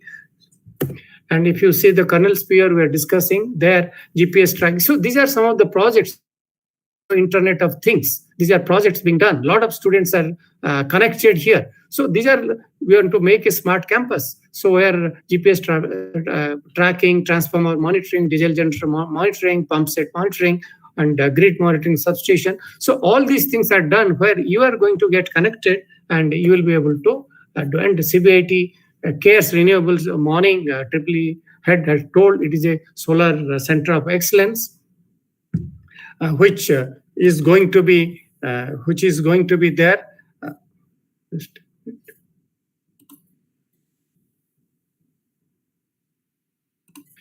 And there you can see, you can monitor, like the solar stations are there at various places. So with that, you can monitor from a control room, and you can optimize if there is an issue, and you can inform the customers. So this is going to give you a lot of practical examples and design optimization. All these things can be done, the students will get. So here we got about 745 students certified by Energy Storage Foundation. Hello? Hello? Okay, I'll finish it. So there, it's a design of solar system for home. We have 745 students who have been certified, and CBIT has been awarded application letter for this and a certificate from ESF towards the energy literacy drive. And that has some I told you, Rich Hyderabad Research and Innovation Circle Hyderabad, which is going to help us in making legal and economic feasibility for a project, then option for scaling up any technology, providing any managerial service. So it is it's a organization formed by the government, which is going to help the institutions. And this is a InnoPark, already told it's for 3D devices. So these are some of the things which use. And it's a very important Institute Innovation Cell, so which is going to foster the culture of creative thinking amongst the students aspiring to be entrepreneurs and innovative minds. So we have an ISA committee and student representatives who can guide all the students. There are so many activities are going to be made. So there are also a lot of technical and idea competitions are there. As I told you, lectures and talks also going to be arranged on this. You people will be informed. And filing IPRs and copyrights, where there is an IPR coordinator in the department. There are student IPR coordinators who are going to help you if you get an idea that can be converted into IPR and copyright. And as I told you, certain new technology trends, which is going to be there for next few years, because since time is short, I will not go into detail. So that it is like artificial intelligence and machine learning, Internet of Things, wearable and augmented humans, big data, intelligent space and smart spaces, blockchain, cloud and edge computing, digitally extended reality, digital twins. This is one of the new area, natural language processing, then computer vision and facial recognition. This is very important. Robots and cobots. Cobots is nothing but a group of robots. They work in a collaborative way. They're called cobots. Autonomous vehicle is going to be there. All electric vehicle, autonomous vehicle, they're going to be there. 5G, and gene editing, machine co-creativity, digital platform. The many cyber security and many things, robotics, 3D, 4D printing. 4D printing, now people are talking of 5D printing even. 3D printing, we know. 4D printing is done. So which can take care of all the temperature, pressure, anything which is coming out. Similarly, 5D printing is coming. Nanotechnology, materials, these are going to be there. I've not talked about the core engineering areas. These are only other areas, general areas I have talked. And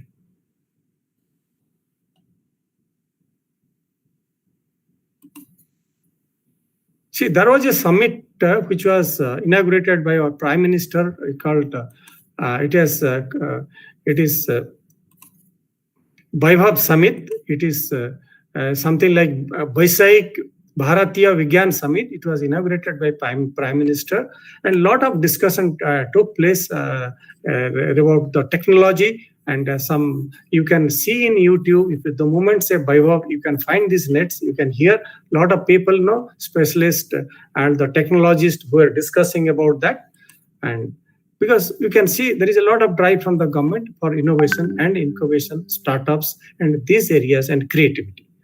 Thank you. I thank CBIT management and principal CBIT for giving me opportunity to share my thoughts with these young students. Thank you. Thank you very much, sir. Okay. And of course, if we had more time, we would listen to you in great detail, sir. And I'm sure all of you will have many opportunities to interact with both the Director R&D and Director I&I. Thank you so much, sir, for your words. Now, it's my pleasure to introduce Director of Smart Research Center for Life Sciences, Dr. P. Ravindra. Dr. P. Ravindra has had diverse and intense yet rewarding experience in industry and technical consultancy, academics, research, management, and administration. He has been associated with University of South Carolina, University of Malaysia, Penn State University, Cornell University, Usmania University, and JNTU as Professor of Chemical and Bioprocess Engineering. Professor P. Ravindra is also the head of Chemical Engineering Department. He would be sharing his flow of thoughts in carving a niche at Smart Center of Life Sciences Research at CBIT. His perspective and emphasis would be how his experience and skill set could be related and extended to cutting-edge research themes, novel educational training, and outreach activities at SRCLS. In that direction, he would be highlighting strategic goals to make SRCLS to be a global center.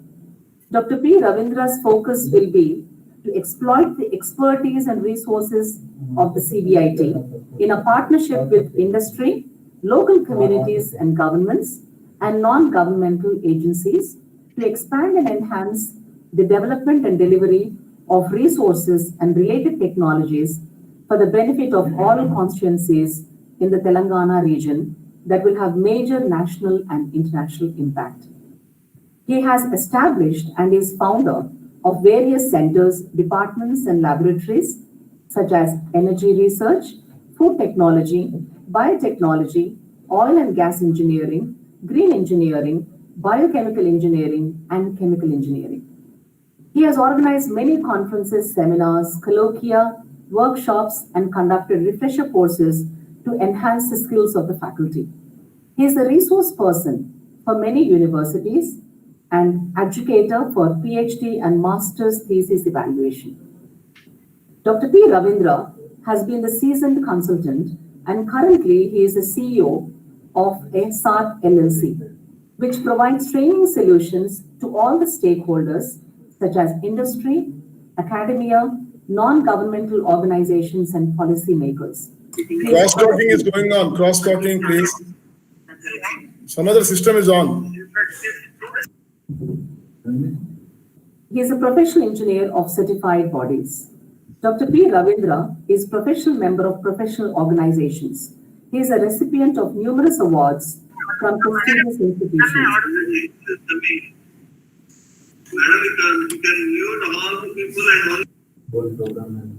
Sir, NL Reddy, sir, I think your microphone only is on. If you can kindly mute it now. Thank you.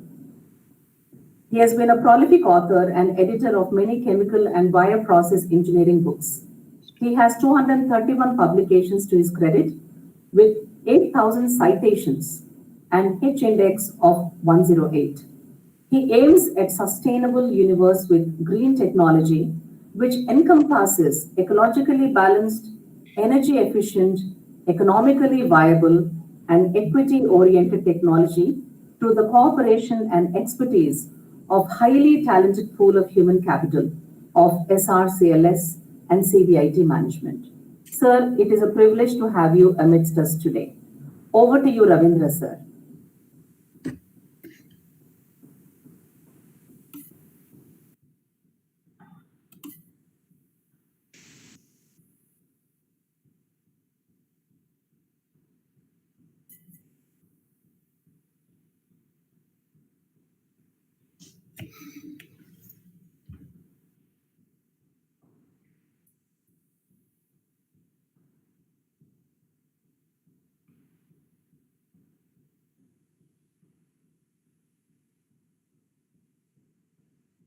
Yes, sir. Your screen is visible, sir.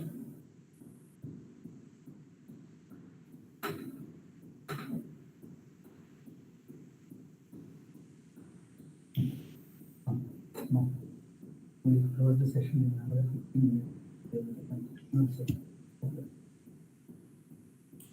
And I also request the students and the parents to please bear with us. We will wind up the session in about 15 minutes. Thank you.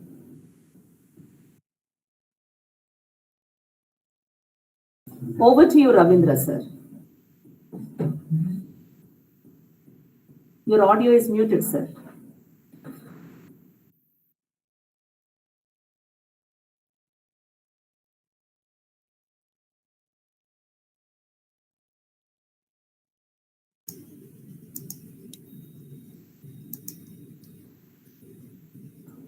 Is it okay, madam, now? Now, yes, sir, you're audible, sir, but the screen sharing has stopped. You were sharing your screen just now. That has stopped, sir. Screen sharing stopped. Yes, sir. It was there a minute ago, but now it is no longer there.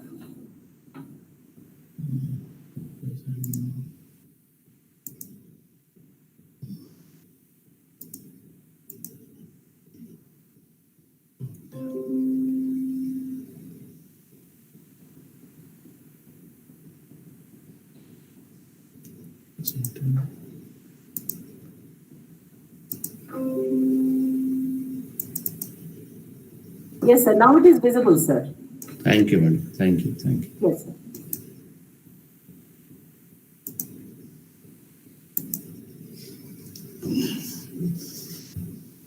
My respects to all the dignitaries, parents, and the students.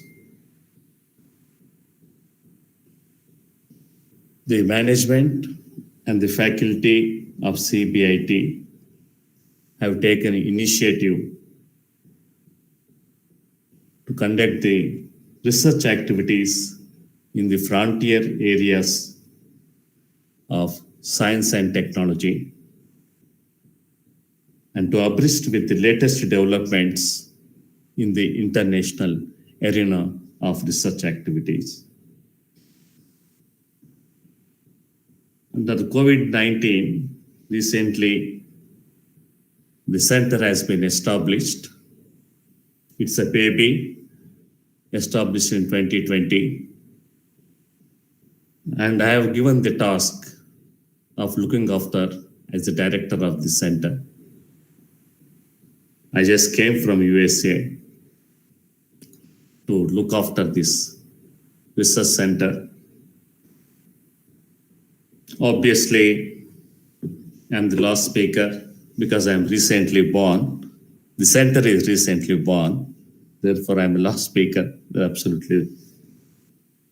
Here, I would like to share my thoughts. Let me tell you, thought-provoking situation here. There are about 10 million researchers worldwide, out of which 1 in 5 is an Indian. That means about 2 million Indians. Out of 2 million Indians all over the world, 70% of them are in abroad. I think you are engineering students, you can calculate this number. The collaboration between the researchers in India and overseas among the Indians is critically important, but it is in embryonic stage. Therefore, our job would be to connect with our counterparts, our Indian scientists who have excelled in the research activities. And that's how we can get into the type of the research, fruitful research, and we can internationalize our CBIT in research activities. So that made me to be part of the CBIT. And we made certain guidelines or some goals for us to go forward in the direction of the research of the life sciences. What exactly is the life sciences? The director's profile is already known. Basically, we have identified certain goals. And then always remember Swami Vivekananda, arise, awake, and stop not till goal is reached. And with that, the quote, we have the vision for the center to establish a smart center for life sciences to meet the societal, academic, and industrial needs through research, awareness, and consultancy. The mission being to empower innovative investigations in life sciences, leading to the progress of revolutionary products for the community. The life sciences comprises of 5 departments. We have a department of physics, the chemical engineering, biotechnology, chemistry, and mathematics. These are the 5 fingers of an hand. We are all collaborating like a unified hand. The center has appeared as a multidisciplinary science bridging various fields. That's what I have indicated to you. It has certain imperative goals in promoting innovative interdisciplinary research-centered education. It encourages association among its members. It supports sustainable learning events such as workshops, live lectures, accessible training sessions, conferences, and meetings to recognize innovative progress in the field of life sciences, and also to attain effective national and international association with academia, industry, and research laboratories. Consequently, everyone acquires a chance to learn and exploit their capability to the world. The center support to undergraduate student projects with innovative designs. The strategic goals, please bear with me for some time. Promote interdisciplinary research, which I call it as IDR. That's a goal 1. Goal 2, identify a niche opportunity areas. Promote diversity in research. Goal 4, promote faculty entrepreneurship. Promote media relations and development. Promote global research initiatives. Promote infrastructure development. Endowment fundraising from philanthropists across the world, and smart incubation center. And how are we going to achieve these goals? We have outlined in terms of criteria.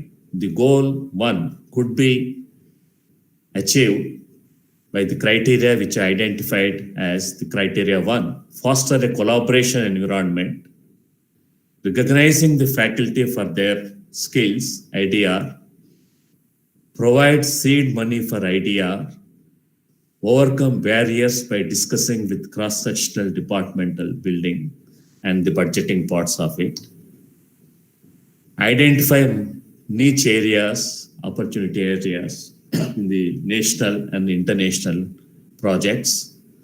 They tackle unique, significant problems that transcend individual disciplines. Criteria 2, align key parts of research portfolio with the needs of industry. Criteria 3, identify and work to solve problems unique to Telangana, subsequently to the other state and to the country. I am specifying Telangana because CBIT is situated in Telangana, therefore I am mentioning, but it leads ultimately to the nationally and also to the worldwide. Goal 3, promote the diversity in research, because we have the diverse research activities. We would like to promote this among the minority student recruitment and training. That's as a criteria 1. Provide support for both internal and external research partnerships to extend diversity. Criteria 1, tackle unique, significant problems. This is by which I continue. Diversity in research. Promote faculty entrepreneurship, which we can be a proactive role and also stimulate the entrepreneurship activities among the faculty by holding boot camps and making it as a one-stop shopping approach for the entrepreneurs and also for the outsiders and other stakeholders, and connect with the commercialization partners criteria 2. Promote media relations and development, because media plays a vital role in focusing our activities and disseminating our information. Develop efficient internal communications and customize messages to the external audience. That is the goal 5. Promote global research initiatives, which CBIT, we already initiated the research activities internationally with 5-6 universities. I will show you one of them. They support international conferences and workshops in the key research areas. And international institutions like Rowan University is a top ranking university in the US, is a top 20th rank.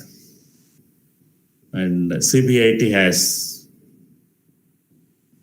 MOU with the Rowan University, Curtin, Australia, and few IITs in India. University Technology Petronas, it's a petrochemical university in Malaysia, and Abu Dhabi University. These are all the people who have given their consent to be partners. But however, with Rowan University, we already have the MOU with them. And some of the industries like Reliance, petrochemicals, and chemical industries of Reliance, and the Petronas of Malaysia, they came forward to get in troubleshooting their problems. Promote infrastructure development and high performance computing facility, which is latest method of operations in the laboratories, which we are planning to have this facility at the center. And the big data, machine learning, data processing and storage, this software infrastructure, we have the faculty expertise in these lines. So we would like to have not only infrastructure, but also the faculty's resources can be exploited in these the 2 criteria. Then endowment fundraising from the philanthropist, which will go a greater role from all the stakeholders, where they can involve in terms of the money that has been invested that could be created for funding for the professor student fellowships, facilities, research laboratories. Even we can name whoever is funding, we can also name the labs with their names. So this is how the culture is in the Western world that goes. So therefore, I thought we can have this type of culture at the CBIT also. So specific problem solving, if one philanthropist is interested, we can take up there and we can solve their problems. That is a goal 8. And smart CLSR incubator, not only at the lab scale, but also pre-commercialization stage also we can do that. To help emerging companies, they can have access at our facility and we can help them to make it into a commercial stage. These goals to nurture entrepreneurship for scaling technologies, to stimulate the establishment and growth of these startup companies, to contribute to enhance the economic health of the state and the country. And we can have a B2B eco-business partnerships. And we can also give the training for the incubatees to have the access to the pool of expert scientists of CBIT and also the invited experts at CBIT. The emerging areas of the center, we are making the progress in terms of nanomaterials for energy storage, but lithium-ion batteries, supercapacitors, fuel cells, photocatalysis, dye degradation, CO2 reduction, Likewise, some of the research areas in green engineering and process technology, bioinformatics, fluid dynamics. These are all the expertise that our faculty have these expertise, and they are already doing these activities.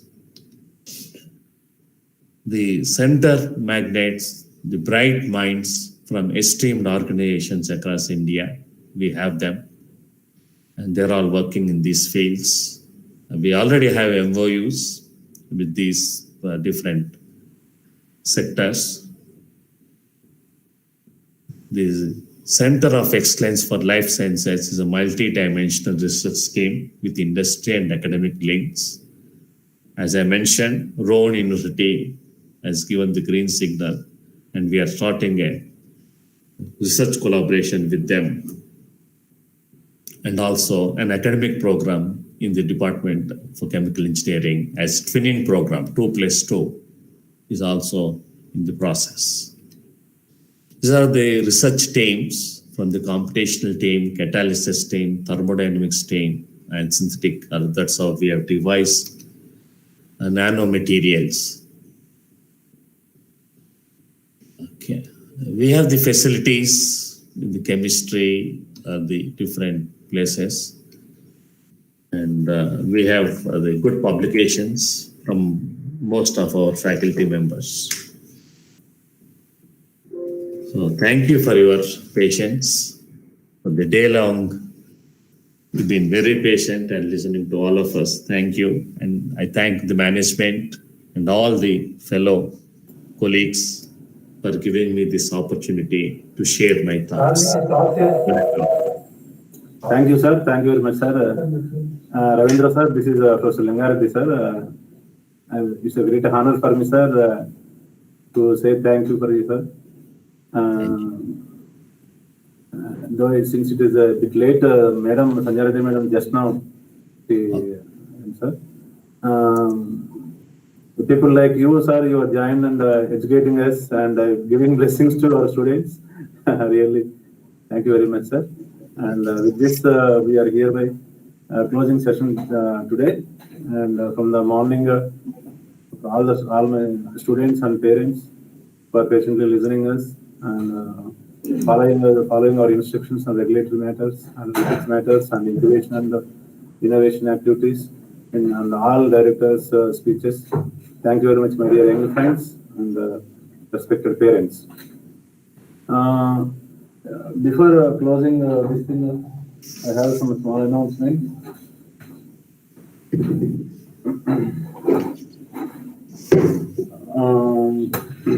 We have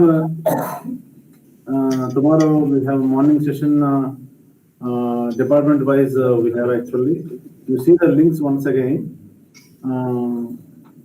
Here I am sharing the links separately.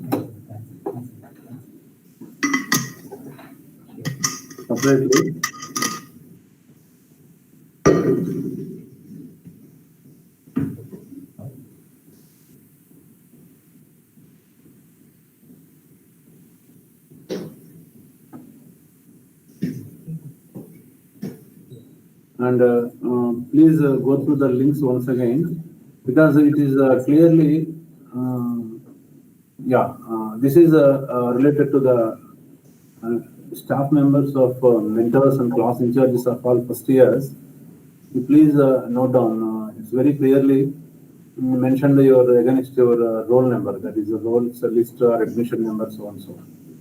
Suppose, for example, if you see the list very clearly mentioned C1, C2, C3, C4, C5 like that. Professor Lingareddy, if you can expand it, then for them it will be easy. Sir, definitely, sir. It is in the full screen, sir. Image, I wanted to. Yeah, you can. Yeah, that's it. A little bit more like. That is, you can increase it. Yeah, exactly. No, sir. Sir, it's okay, sir. Sorry, sir. It's okay. Yeah. My dear young friends, you please observe this one. A1 section, A2 section, and B, C1, C2, C3, C4, like this, it's very clear. against your roles list here. You mentioned here against roles list here. Suppose 20th 20 is the year number. 1 is your number denotes a section that is civil. 1 in generally civil in CBIT always. 101 that is roll number 1 to 1060 that is A1 section. For this section, Dr. K. Lakshmi, Professor K. Lakshmi, Head Department of Chemistry, is in charge, because if you have any queries, you call to this number. Since it is running in YouTube streaming, even after some time also you can open it and see that this numbers and etc. And similarly, A2, suppose the same Mahendra Reddy from same chemistry department is in charge for this, that is his number, that is A2 section. See, 1 is a civil, year number is 20, 1 is civil, 201 to 260, that is a civil roll number. That 60 numbers is 1 section. Similarly, chemical, P. Murali Krishna is in charge. 20 is year number, 8 is a number denotes for chemical, that is 8, 1012 to 160. See, these numbers already given in your admission paper, so that you can see this against this admission number, who is your class in charge and what's his number, and you can contact him. Okay. By this we can find what are the things going on in the college, what to do, and what are the any doubts. If you have any doubts, you can any queries, you can let you know time to time and one by one. Similarly, CSC 1, Vinay Kumar Reddy, CSC 2, Y. Srinivas Reddy. See here, for a C1, suppose 5 denotes computer science, 101 to 160. Is it not? Similarly, C2, 5 denotes computer science, 2 is second section, that is C2, 201 to 260. Similarly, C3, that Mr. G. Nataraj is number, 5 denotes computer science, 301 to 360, like that. You will find each and every one, but it won't confuse with the C4 and the C5. The C4 and C5 are the new sections this year, first time. Dr. M. Subhadra is in charge of number. That is 20, instead of a number here, letter you see, A101 to same year number 20, A160. So this is a CSM. I think we have written very clearly, CSM section denotes as a C4. Please remember, call this number if you have any queries. No confusion at all. Similarly, Dr. Neelam Agarwal is in charge, CIC. We are given very clearly CIC. We are not mentioning machine learning or Internet of Things something. We are telling only CSM according to our information we had. CSM and CIC from the examination branch. And the letter same we are written on your admission card. Is it not? And similarly, you find here B101 to 20B160, for which you have any query, you please call this number and you find out. If they have any doubt and query, they will ask me and I will guide them and to give the answer for you. Is it not? Similarly, triple that is a D1 section denotes. This is the another Mamata Thakur, Rama Devi D2, and this is EC1. Mamata Thakur is another in charge. Similarly, you will find all these one by one. F2 means mechanical. See, mechanical 1, mechanical 2. E2, E3, E1, E2, E3 means EC1, EC2, EC3. EC1 means 101, EC2 means 201, EC3 means 301. EC means 4 denotes. Is it not? Mechanical. Similarly, mechanical denotes 2. Mechanical section 1, 101 to 160. Like this, 201 to 260. It's very clear, very transparent, you please see. Similarly, myself, Dr. Billingar is also in charge for biotech. See here, 9 denotes biotech department, 101 to 160. And similarly, this I section, especially this is the first time in, under IT department.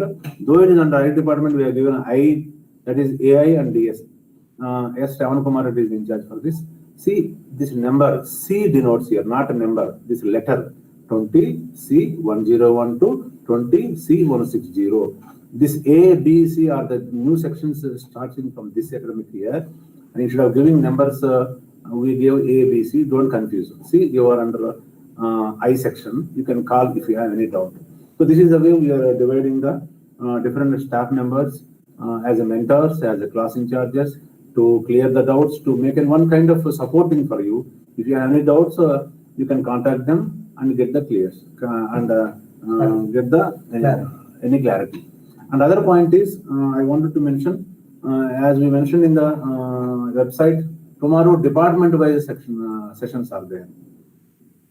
Tomorrow we have a sessions, morning session department-wise, only your department only. Suppose if you come under the EC department, you please switch on the link to the only EC department link. See, if you are comes under CS department, you can click the only this computer science link.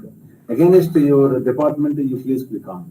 And suppose IT department link is there. I section students under IT department. So you should click on the only this against the IT department, this google.com Google Meet link.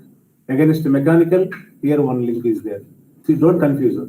I section, that is AI and DS, comes under IT department. I am clearly reiterating, IT department H1, H2, H3, and I also. I means that is in AI and DS. That is, you please remember. That is 20-C, something is number is there, no? 1012 160. That comes under IT department. Similarly, CS department, C1, C2, C3, and C4 and C5. These are all comes in IT department, computer science department. That is in addition to C1, C2, C3, C4, C5 means new branches. 20-A 1012 160, 20-B 1012 160. I hope you got my point. Is it not? And this is the only confusion, a slight confusion. C4 and C5 and I comes under what department? C4 and C5 comes under computer science department. I comes under IT department. Is it not? You please observe this change. You can see again this YouTube link, and you can see, you can hear my voice to clear your doubts, any doubts.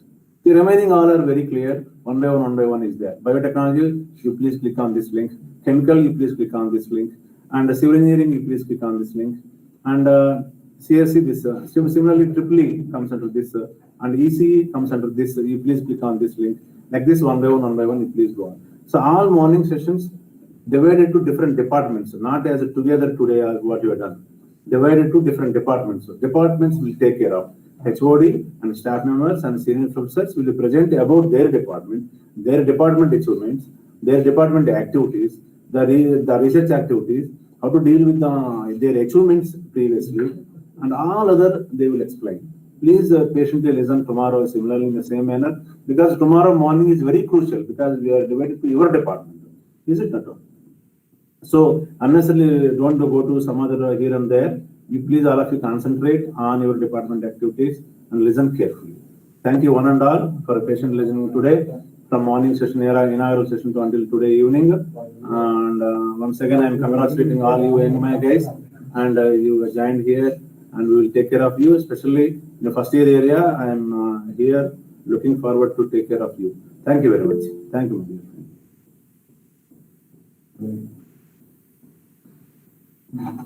friend.